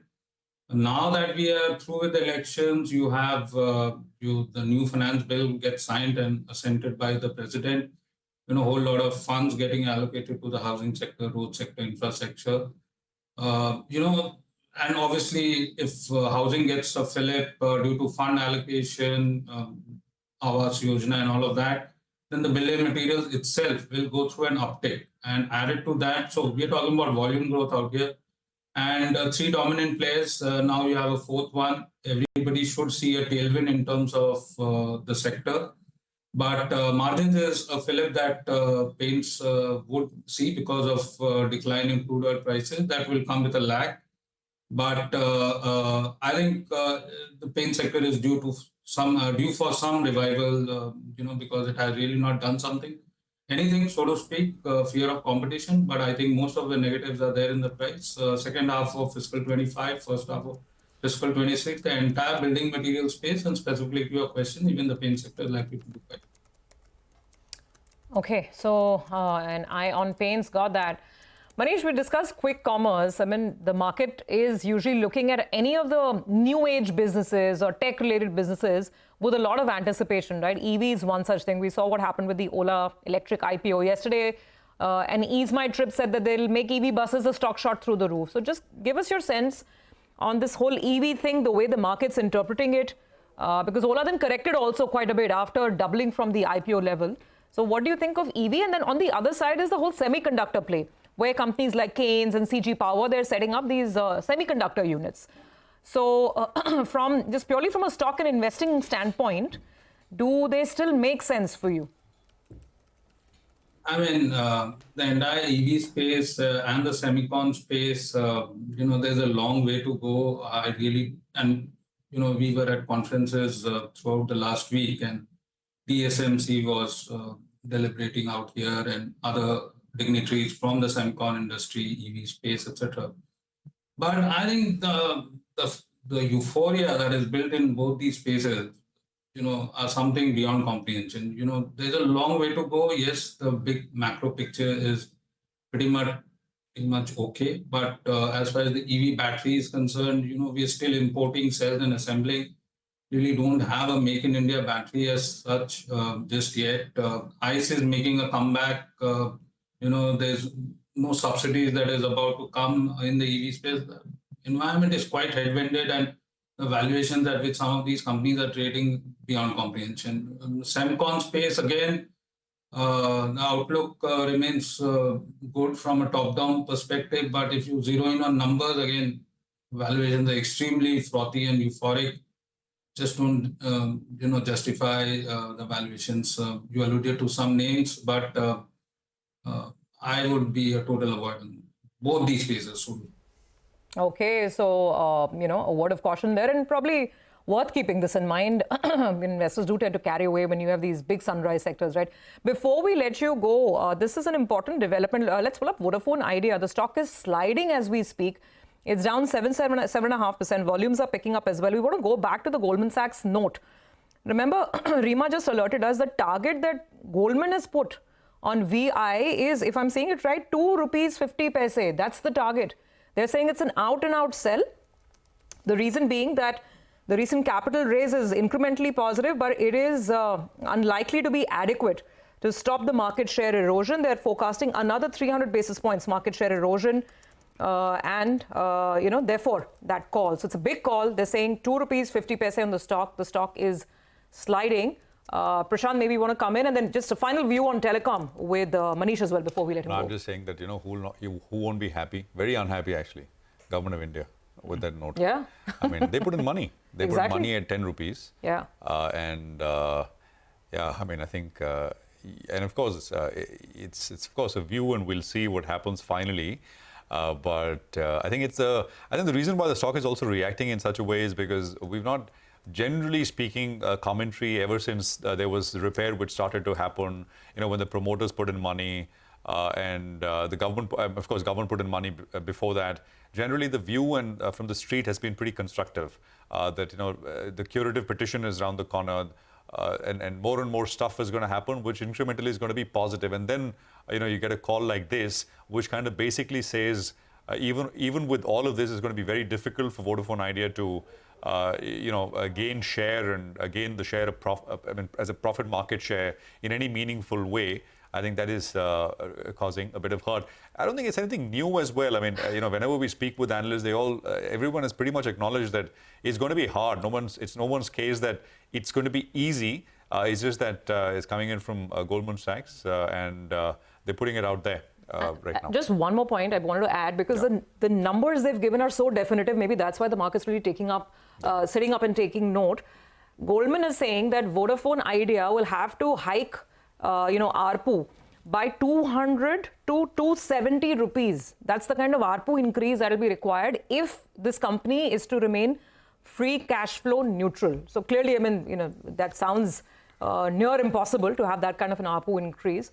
And those are the concerns that are playing out on the stock. Remember, there was this curative plea as well that was going to go to perhaps resolve some of the pending dues, but we haven't heard the final word on that from the Supreme Court as yet. Anyway, we've gone on for a good bit, so let's take final thoughts with Manish as well. Manish, telecom, I don't know your views on Vodafone, whether they're as dire, but tell us if you're buying the other incumbents, Jio in the form of Reliance or Bharti. Yeah, both of them. So we have both of them, but obviously Vodafone is a total avoid. A lot of assumptions built into Vodafone's progress and success, so to speak. First of all, the curative petition, forgiving of the dues due to the government.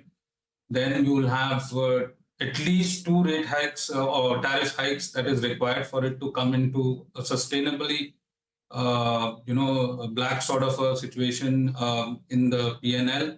And thirdly, valuation. 10 to 12 times EV to EBITDA 2 years forward is the best that you can give to a telecom company. It's more of a utility. So, the valuation don't justify anything out there. So, but we own Bharti and Reliance. Okay. All right. Manish, thank you very much for joining us. Good speaking with you. Thank you for taking out the time. I just want to make a quick few stock mentions, then I'll toss it to Nigel. Premier Energy, right? I mean, that's essentially, I don't know if he mentioned it in the morning, but it's up 7% once again. Premier Energy at about 1,074. That's the biggest volume-led gainer once again. So, I mean, it's a listing from earlier this week. And the listing was, I think, from a low of about $800 now, it's moved to almost 1,100 rupees. KEC was not there in the mix, I think. It's up about 3.25%. And Rama Steel, I'm not sure what's happening here. It's a small 15, 16 rupee stock. But look at the volumes today, humongous. Never seen it on the sort of volume leaderboard, but it is there today. There is SBI Card, which is coming up with a 3.5% pop. You had fluorochemicals, Gujarat Fluorochemicals, which was a mover yesterday. It's up 5% this morning. Ashoka Bilcon, I think. Marico is up 4%. So keep an eye out. It's never won. Keep an eye out on some of the other FMCG names as well. Marico at about 668. And, Vabag we mentioned, but PG Electroplast is up another 5%. Vibrant Screen is what I basically want to say. It's really opened up. It was looking pretty quiet in the broader front as well. But with the 10 minutes, 12 minutes in, I mean, the broader market is looking really vibrant. Nigel. All right. Well, let's focus then on IRDA. The board has approved 4,500 crore fundraise via QIP, FPO, rights issue, preference issue. To talk about this development and more, we're joined by Mr. Pradeep Kumar Das, the CMD at IRDA. Hi, Mr. Das. Good morning and always good to have you on the show. Thanks a lot for joining in. Well, the stock price has come off from around the 310 to around this 240 odd mark. It seems the street wants to get this fundraise out of the way and maybe a potential dilution by the government of India as well. So tell us about both these two aspects. When does the government plan on selling that stake? Is it confirmed that it's going to be around 10%? And what about the fundraise that you're looking at as well? The quantum and what's the tool you're going to be using to raise this money? Yeah, very good morning to you. And so first of all, there is nothing like government selling the stake, because we need a fair amount of equity, because knowing the kind of business we are in and the sectoral requirement, what it is, keeping in mind the 500 gigawatt. So roughly another 300 gigawatt to be added in the 6 years. So if you see post our IPO, our CRAR went up to 25 plus, and again it has come down to 19. And we need to ensure that healthy CRAR is maintained. So in order to ensure that, and in order to ensure also the sectoral demand requirement for our kind of organization to come forward and support voluntarily, so we need fair amount of equity infusion again. So we have requested Government of India to allow us to go for fresh equity so that the fund will be infused to IRDA. It is not that government is going to sell their stake. So when we go for the fresh equity, then natural dilution will happen. So we have requested Government of India to consider that.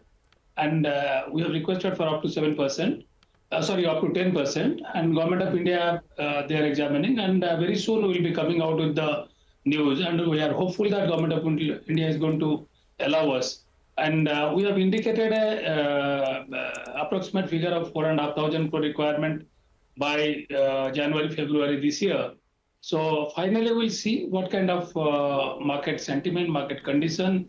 And it is pertinent to mention that when we went for the IPO and the roadshows and others, the market was not that optimistic about us. And despite our quite good performance and governance quality and all, still market was not that positive. And therefore, the price what we had to finally agree to offer was quite low if you see today context. But at that point of time, that was the fairest of the fair. So the fresh equity, what is going to be infused, that will be adding to our net worth. That will further enable us to go for further borrowing so that we can plan for our disbursement, what we have kept in mind. And we have already submitted a roadmap for becoming Navratna to Maharatna by 2030. So by the time the country reaches 500 gigawatt, by that time, our loan book will be 3.5 lakh crore. Mr. Das, I have two small quick questions. One is that if you go ahead and all the approvals come in, 4,500 crores of a QIP, this would dilute the government shareholding by how much? Right now it's 75%. So how much would it come down by? So we have requested up to 10%, and assuming whatever government gives, if they allow 10%, and then our requirement 4,500 roughly we have indicated, by the time we go to the market, we see the market condition, then the percentage will be determined according to that. So we are expecting in the range of 5 to 10 at least will be requiring. So we have requested up to 10. So finally, once government confirms what level they are allowing us, then accordingly, and very soon we'll be getting that information. Sure. Got it. So roughly you're working with a 5 to 10% range. Let's see what final approvals you get. Again, working with the assumption that the QIP is full 4,500 crores, what is the boost to the CRAR that you'll get? Where is that level now? Where will it reach? Now, whether it will be QIP or OFS, or sorry, FPO or other modes, that again we will be deciding. We have not finalized that yet. Now, whatever it is, see 4.5 to 5,000 crore if you get, and again our CRAR will be crossing 25. Okay. 25. So Got it. again, we have to retain any point of time around 17, 18, because we need to ensure that we continue to maintain the stable AAA stable rating by the rating agencies, as well as recently we got from S&P the international rating. So we are now more responsible for that also.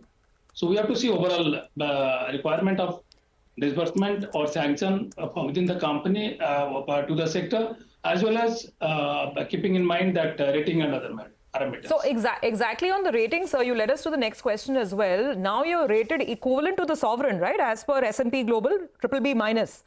So that's generally, if you see what my team gave me the input, that generally the company no company prefers to go to S&P directly when they are going for international rating. But since we have been exhibiting, I get that, sir. So I get that. I just wanted to understand that with the rating being upgraded to BBB minus now, what is the benefit you can get on, say, cost of funds? I mean, what is the decline? What is the benefit that your shareholders can expect now that you're BBB minus as per S&P? See, when we are given the domestic rating AA plus by one agency and AAA stable by 3 agencies, still we have to struggle in the market to convince why one agency had given. And finally, once all the domestic agencies to whom we had approached all had given AAA stable, almost 5-7 bips savings we could make it. And if you see our last borrowing, what we did around 1,500 crore, it was at 7.39 rate, and it was almost lesser than 7 to 10 bips what is prevailing in the market. So similarly, once we are having this global rating, see, overseas funding so far we could not explore. If you see March 20 onwards, we have not asserted to overseas funding because our landed cost is becoming costlier. So now with this international rating, we are quite confident. We are certainly going to get further help on reducing our borrowing cost, and fair amount of that reduction we are going to pass on to our sector, and some percentage definitely we are going to retain. So we are working on a win-win model where our investor as well as our borrower both are gaining. Okay, all right. Mr. Das, give us a few numbers. 4,500 crores via the equity route. Via the debt route, what is the total fund raise you're looking at? We have planned for this year around 24,000. 24,000. Got it. Yeah. And currently, what is your cost of borrowing? Our latest, what I said, 7.39. Even now we are open, going for another 1,000 to 500 to 1,500 crore.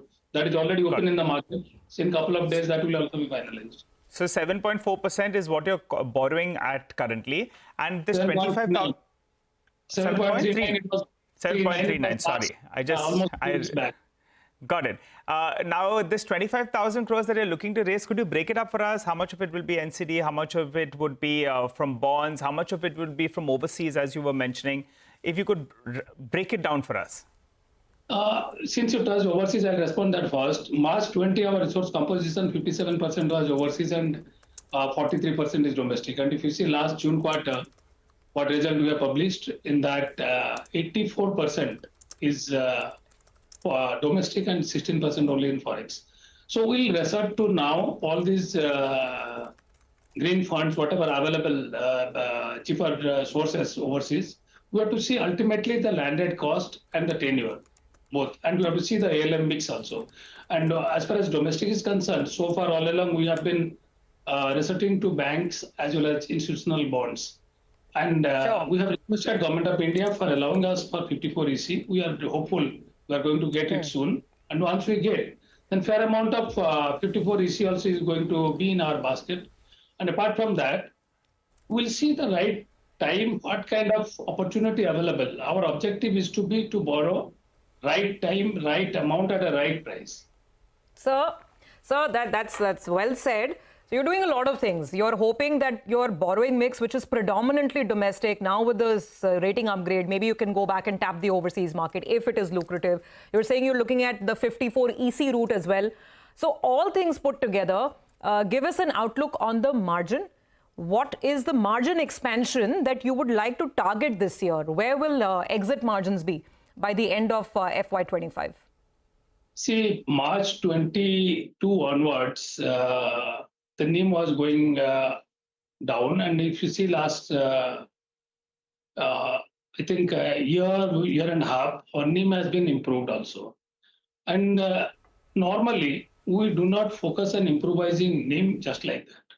Because we are in a sector, the moment we enhance the interest rate onto the right, if you see our asset mix, 58% vanilla area, where we are having cutthroat competition. There we cannot play with interest rate. But 18% of our book is having emerging area, where we can, I can fairly tell you that we can charge any kind of interest the borrower is ready to pay us. But that is not going to serve the purpose of the sector, because the moment we enhance the rate, that the project which is become bankable now, that may not become bankable. And the project which is unstressed now may lead towards a bit kind of stress. So we are very conscious about that. And the 3.5, we are almost getting the NIM, and we are trying to reduce the borrowing cost. And as the time to come, our asset mix is also going to improve, and a fair amount of percentage is going to be there in emerging space, because that is what the developer expects. Sure. So just finally, you're saying 3.5 is the NIM that you'll target this year. And just one more number, sir. What is the AUM growth that you'll target this year? 15, 20%, 10%? Just one number. The last 4 years, CAGR, if you see, we are having 27% of the loan book. And if you see other parameters, we are be it profit, be it sanction, disbursement, etc., that is not 30 plus CAGR. There is hardly in any kind of NBFC you get where you are getting the growth, and at the same time you are drastically reducing the NPA. So our focus to go on balancing approach. Since we have already given the stock exchange a roadmap, by 2030, what kind of loan book would be, all the figures are available in public domain now. And at the end, I can tell you, we are not focusing on simply enhancing the loan book. Our ultimate aim is to maintain the asset quality, ensure that accounts are not getting into NPA zone. Yes, absolutely. That's a very important sort of parameter as well. We don't want to see the mistakes of the previous cycle made again. So take your point completely. Thank you very much for joining in, and appreciate you making time for us this morning. We'll take a break on that note. Up next on the other side, we'll get chatting with Vinod Agarwal, MD and CEO at VECV, talk about the August sales and, of course, the outlook going forward.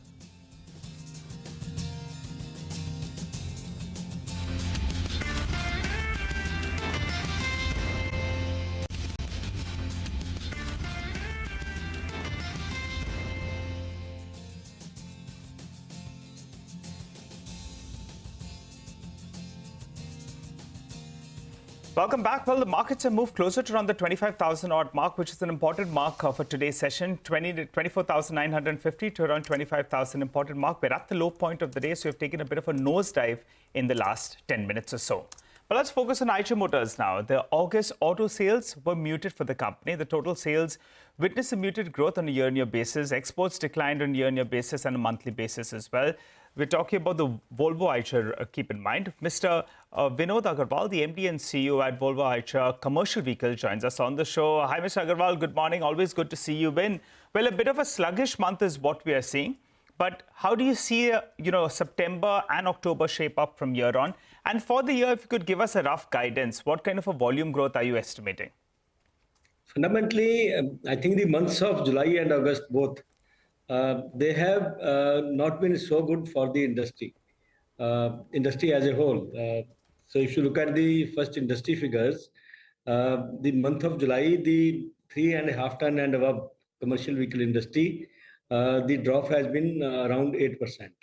And if you look at, again, the month of August, the drop was around 9%. So both the months, July and August, the industry had dropped by 8% and 9% respectively.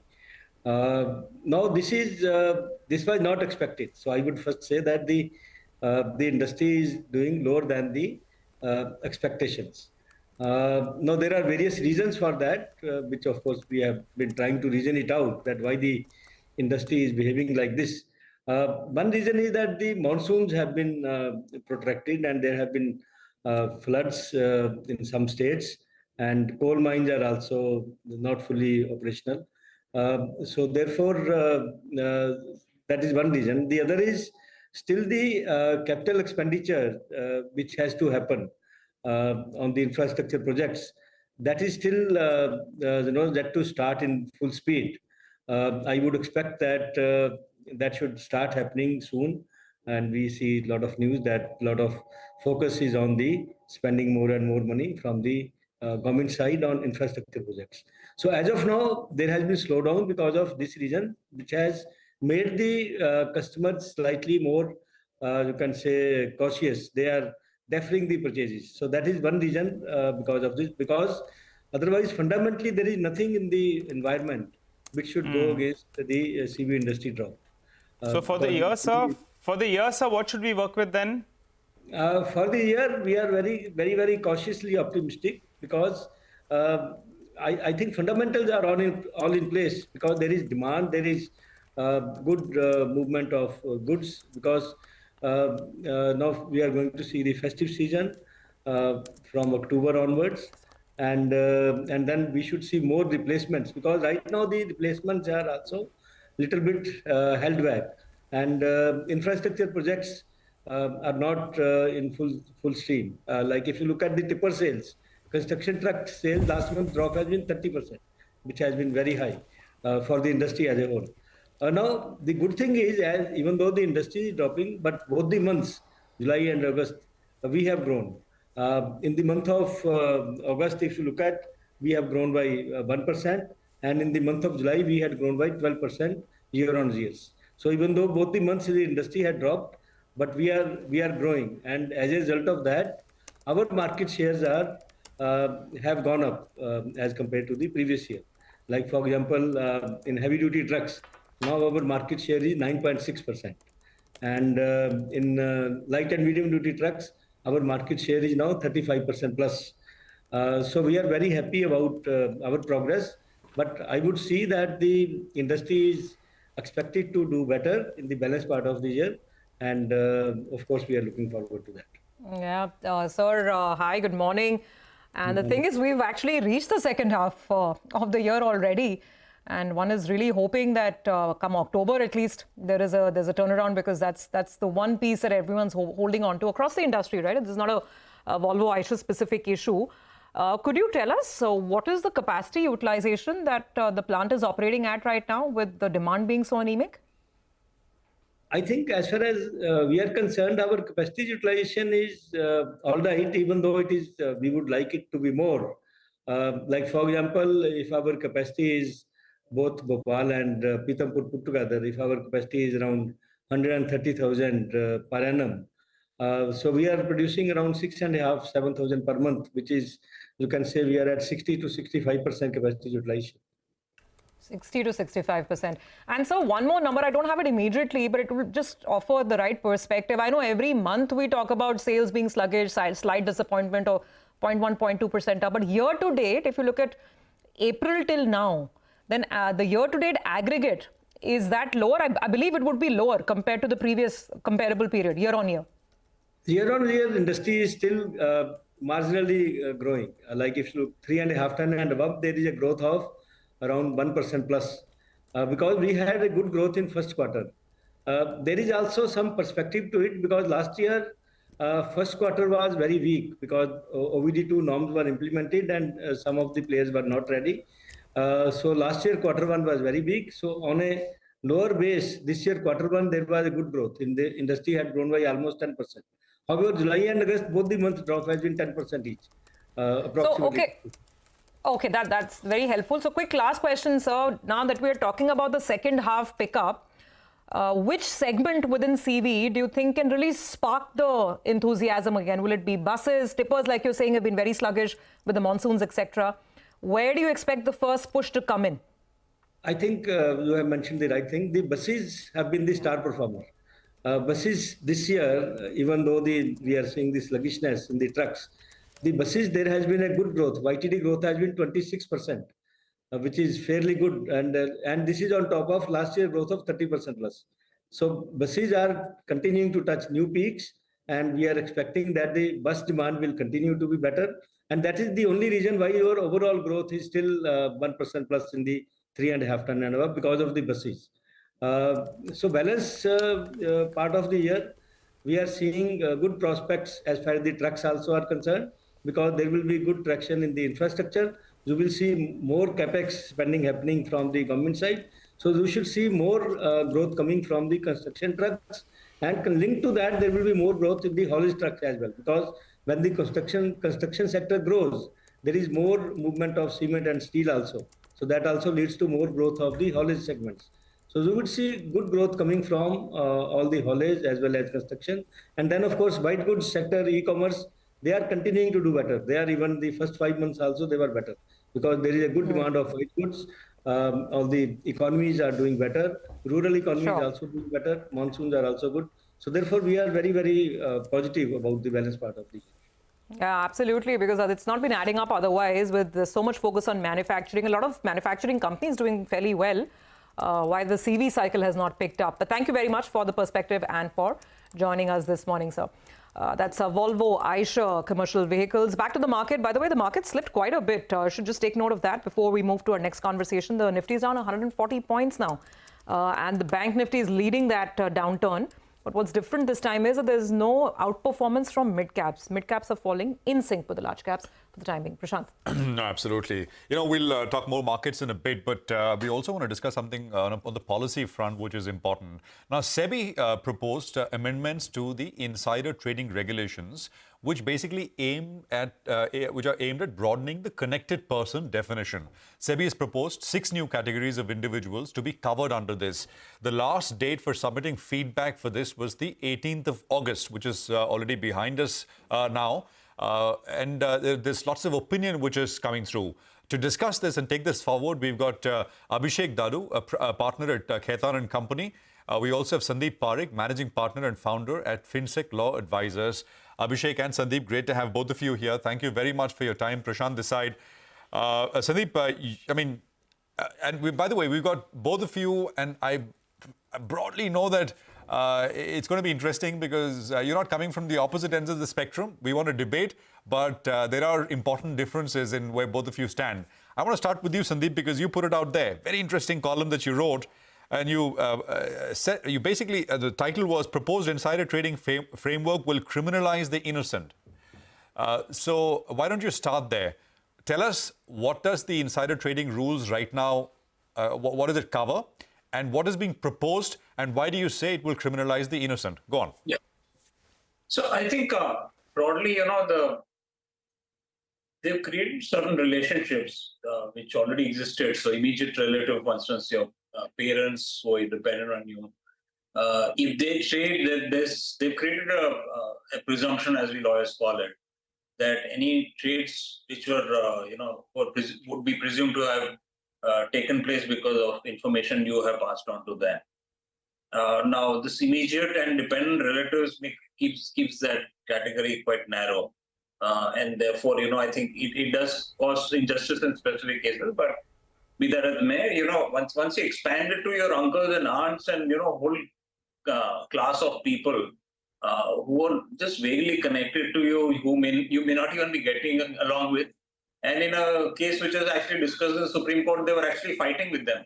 And they said, no, you guys are kind of connected to each other because you live in the same house. So, this whole deeming provision creates a lot of, innocent people getting caught up because how do you disprove the fact that, just merely because you stay in the same house or somebody is your uncle, how do you disprove that the person has not passed on information? Unless you have a camera on your head, it's an impossible standard to fulfill, which means that, even if you trade 500 shares in which your uncle seems to have some connection somewhere, and the connection is they've expanded it not just to relatives, but to vendors also. So if the person's supplying some, tires to a manufacturing car company, that would also be deemed to be insider. So, I mean, it's going to create millions of innocent people who will be presumed to be, guilty and who will find it impossible factually to disprove that they're guilty. No, got it. So, Sandeep, right now, the insider trading rules cover, the spouse, parents, right? And kids. Kids. Right? That's also qualified by, they have to be dependent. So, if your parents have independent income, then they're not deemed to be. Okay. So this is the circle, and they have to be dependent on you to qualify and to fall under the. So now what these new regulations are saying, and you say it in your article as well, they're taking relatives as defined under the income tax law. Right? That's essentially what you're saying. So it kind of covers a much larger universe of people who suddenly will fall under these regulations. Yeah. Oh, there is no dependency as well. That's right. So if I'm actually physically fighting with my uncle in a court of law, I'd still be kind of connected to that uncle. Okay. And you could sort of end up in a mess because of these new regulations, right? That's right. Potentially. And think of it this way, right? It's like I've said in the article, it's going to not just have 100% false positives, it will also have 100% false negatives. Because how many people who are really criminally minded are going to trade through their uncles, right? So it's only going to catch the innocents, and it's not going to catch any guilty person. And I'm assuming that you've sort of sent in your feedback as well, right? I mean, the 18th of August was that last day. Let's get an Abhishek as well, who's looked at this, who's written about the insider trading regulations in the past. Abhishek, you heard Sandeep. I know you've read that article. Your first thoughts, and you've also sent in responses on this matter to SEBI. Where do you stand, and what's the way forward? How should these be evolved? Because we're at that stage now where after looking at all the consultation, etc., SEBI is going to come up with something. Go on. Thanks, Prashant. So I think what SEBI is really trying to do is cast a wider net. I agree with Sandeep to the extent that, maybe they're overreaching here because there are certain parameters, for example, the financial dependence or the consultation to take a trading decision. Those aspects have been done away with. And those are key to differentiate between people who are reliant on connected persons to take a trading decisions. So what is key here is to keep in mind that the earlier regulations had a gap. So for example, if the earlier regulations only covered, for example, your wife and your wife's spouse. It did not cover the spouse's siblings, right? So this really takes it to one level further, which to my mind is logical. But what they also need to do at the same time is to maintain that financial connection or that consultation concept which existed in the earlier regulations. So all in all, what this is trying to do is block a few loopholes, which I think it will be successful in doing. But at the same time, it cannot afford to cast such a wide net where innocent people are also needlessly getting dragged in to insider trading situations. So you're saying the wider net is good, but just bring in that clause of dependency. And that will do it. Abhishek? Correct. That's right. Because the idea, so the earlier regulations, so there are two key changes. Earlier, the regulation said that it needs to be an immediate relative, that is one. And along with immediate relative, you had to satisfy two criteria, which were mandatory. The first criteria was that you either had to be financially dependent on the connected person, or you had to consult the connected person to take any trading decisions. This establishes that there is a true connection between these two people, either financially or in terms of consultation. What SEBI's proposed now is they have substituted immediate relative with relative, which is casting a wider net. But at the same time, they've removed those two conditions of being financially dependent and consulting for a trading decision. So to my mind, the first one is fine because you need a wider net. Immediate relatives just doesn't cut it. You can have one more layer, that's okay. But the second part, where you're removing the financial dependence, that doesn't work. That needs to be retained. Okay, yeah, that's a very valid point, and I think it was the point well illustrated by Sandeep as well, that you could be, fighting with those relatives on a separate matter for all you know, but just because the financial dependency aspect is not being taken into account, you are connected, and therefore there could be, implications, legal implications there. Sandeep, aside of this issue, is there anything else? Because in June, I believe there was a little bit of watering down as well, and at least from a management perspective, there was this whole concept of coming out with a trading plan, which you can then share with your compliance team, and once they okay it, then you can look at trades. So apart from this issue of family members getting implicated, is there anything else in these regulations which sort of doesn't cut it with you? And also the timelines we're looking at, by when can responses go in, and when is the final outcome expected, or the final regulation expected? So, people can send in their comments. Typically, they do take comments after the final date, so that's fine. Anybody who wants to send comments, before the board meeting, they will usually consider all the comments that they received. So that's fine. And does it go beyond relatives? Yes. I think they've created a much wider category, including vendors. Like I said, you're supplying tires to a car manufacturer, you consider it to be a deal insider. But do you think, Sandeep, do you think they will, that is the intent? Or do you think... So to put it very bluntly, the intent is for the regulator to not do his job, right? So everybody is a criminal, now you come here and disprove it. So it's actually very sad because, no other country in the whole world has this scheming kind of problem. Let me ask Abhishek on this vendor point, because Sandeep's point is it casts a much wider net. It's not just relatives. Is that how you read it as well?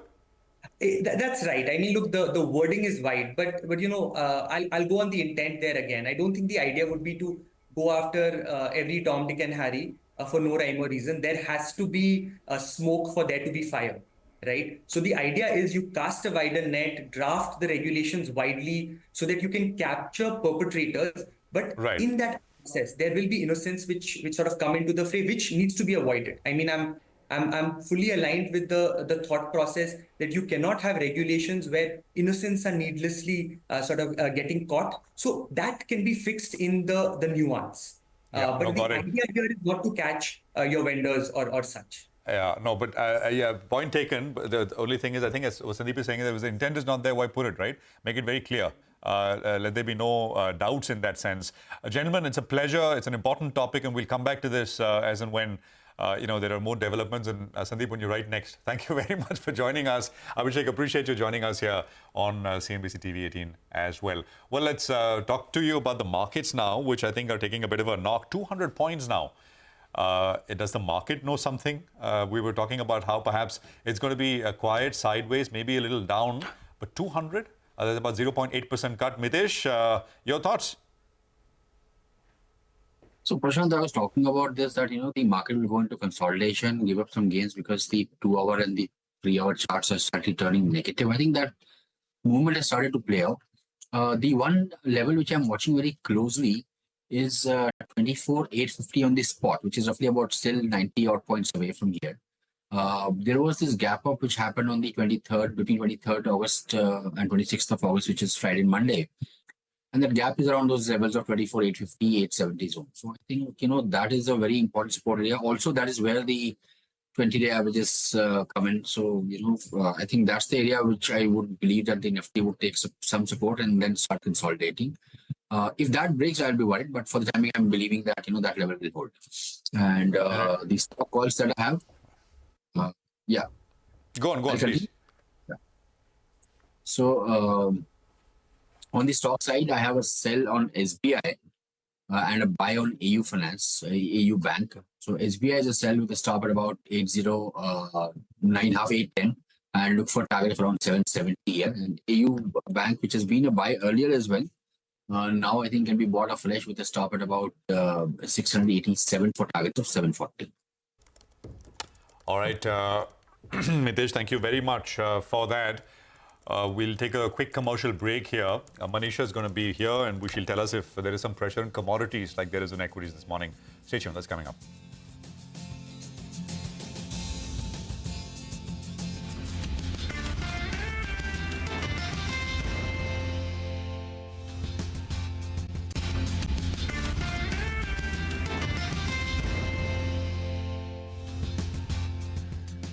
Welcome back. Well, as always, it's time to now get a roundup of the commodity market action at this hour. We have Manisha with us. Manisha, so what's the headline for you today? Well, I'm looking at the crude oil prices because there's various big movement coming in for that one. And as you guys were pointing earlier, well, yes, there's no place to hide here as well because almost all commodities are trading slightly in the negative. It also has to do with the U.S. non-farm payroll data. It could go either ways. And then the strength in U.S. dollar index also seems to be weighing on. Add to that the fact that all the economic data that we have seen come in the last week or fortnight has been on the weaker side. The Brent crude oil prices, let's start with that because this has been the newsy bit all of this week, is still trading near 14-month lows. We did see a knee-jerk reaction overnight and the prices did gain 1% after the OPEC and allies talked about postponing their output increases, but that didn't hold for too long and is the reason that we are headed for a 6% weekly decline. Remember, we already have a July and August as a negative and September first week is down by 6% right now. So, well, yes, the pressure just about continues when it comes to energy as a market. Well, if you move on and if you look at the OPEC and allies, well, they did talk about postponing their output cut and that's exactly what the markets will be looking at. This is a table that tells you on where we have come in from the highs of this year. We're almost down $20 from the highs in this year and the pressure just about continues even at this point in time. So 92 to 72 and 87 to 69 tells you that from the highs we're down by $20 in this year at this point in time and expectations that you could go further down. Important would be to see if the OPEC can actually defend that $70 mark for the Brent prices and that's exactly what they seem to be doing right now.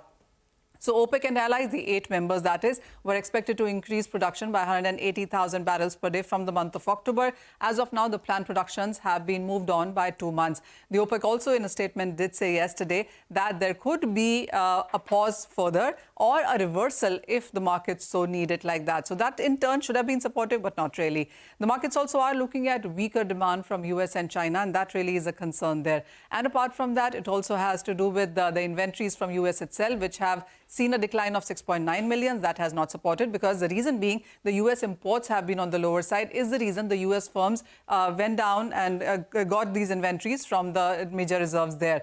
The US gasoline inventories in the meanwhile have gained up by 0.8 million. The prices in the meanwhile are lowest since Feb 2021. So the US demand itself shows a decline there. The inventories are down, yes, but the demand itself also is at around 2-year lows. And then comes China, where you are looking at all data on the weaker side. The PMI numbers, manufacturing, services has been weaker. The overall Chinese oil demand growth is down by 2% in this year until now, which is the slowest pace that you have seen in 15 years. The July oil demand numbers were down by 8%, and this is a 2009 low as well. And if you look at the kind of decline that we have seen in China, this is the lowest perhaps since 1929 is what the charts would suggest. So weaker demand from US and China continue to weigh. The China EV penetration, by the way, has crossed 50%. So that's another reason that the Chinese demand has been weaker. The Libya production has come back into the markets as well. The non-OPEC production has been increasing. So everywhere that you look, the supplies are increasing, the demand is not. And as I said, US non-farm payroll data is the thing to watch out for today. Oh, absolutely. It is. I don't know what our markets are sensing. Maybe they have some whisper number. That's on a lighter note, but a big sell-off on the street underway right now. However, SBI Card has managed to hold out in green. On such a day, it's been one of the top F&O gainers as well this morning. Nimesh is tracking the standout brokerage note that seems to be moving the stock. Nimesh, tell us more. Yes, sir, Bina. So the stock is reacting largely on the back of a Goldman Sachs report. So today they've upgraded the stock to a buy from sell. So technically it's a double upgrade, and they've raised the target price to 913 versus 652 earlier. Now they see PPOP and ROA bottoming out, and there will be further visibility in terms of improving. Their upgrade is based on a couple of reasons. First being for specifically for SBI cards, there could be nearing the peak of credit costs. So that's the first reason why Goldman is turned bullish. Improving the cost to income ratios because the industry is consolidating. And third, the valuation derating which has happened in the stock in the last couple of years. So from almost 36 times 1 year forward in 22, now it's quoting at close to 24 times on 1 year forward. So even valuation is comfortable. They've raised the EPS estimates by close to 7 to 21% for FY25 and FY26 estimates. And that's largely on back of a couple of reasons. One, improving the cost income ratios by almost 400 basis points. That's the Goldman expectation. Improvement in the credit cost by nearly from second quarter of this year onwards. So that's going to improve. And third, a pickup in the loan growth as well. So on back of all this, a big upgrade coming in on SBI cards. They've raised the EPS estimates. And of course, the target as well from 652 to 913 now. All right, Nimesh, thank you very much for that. Well, let's take a quick commercial break here. We're going to come back with our segment. It's the economy. My colleague Lata will get chatting with Vishnu Varathan of Mizo Bank and Mithul Kotecha of Barclays, and they put the focus on the US jobless claims data, which came in earlier, and the monthly jobs report, which is due later tonight. Stay tuned.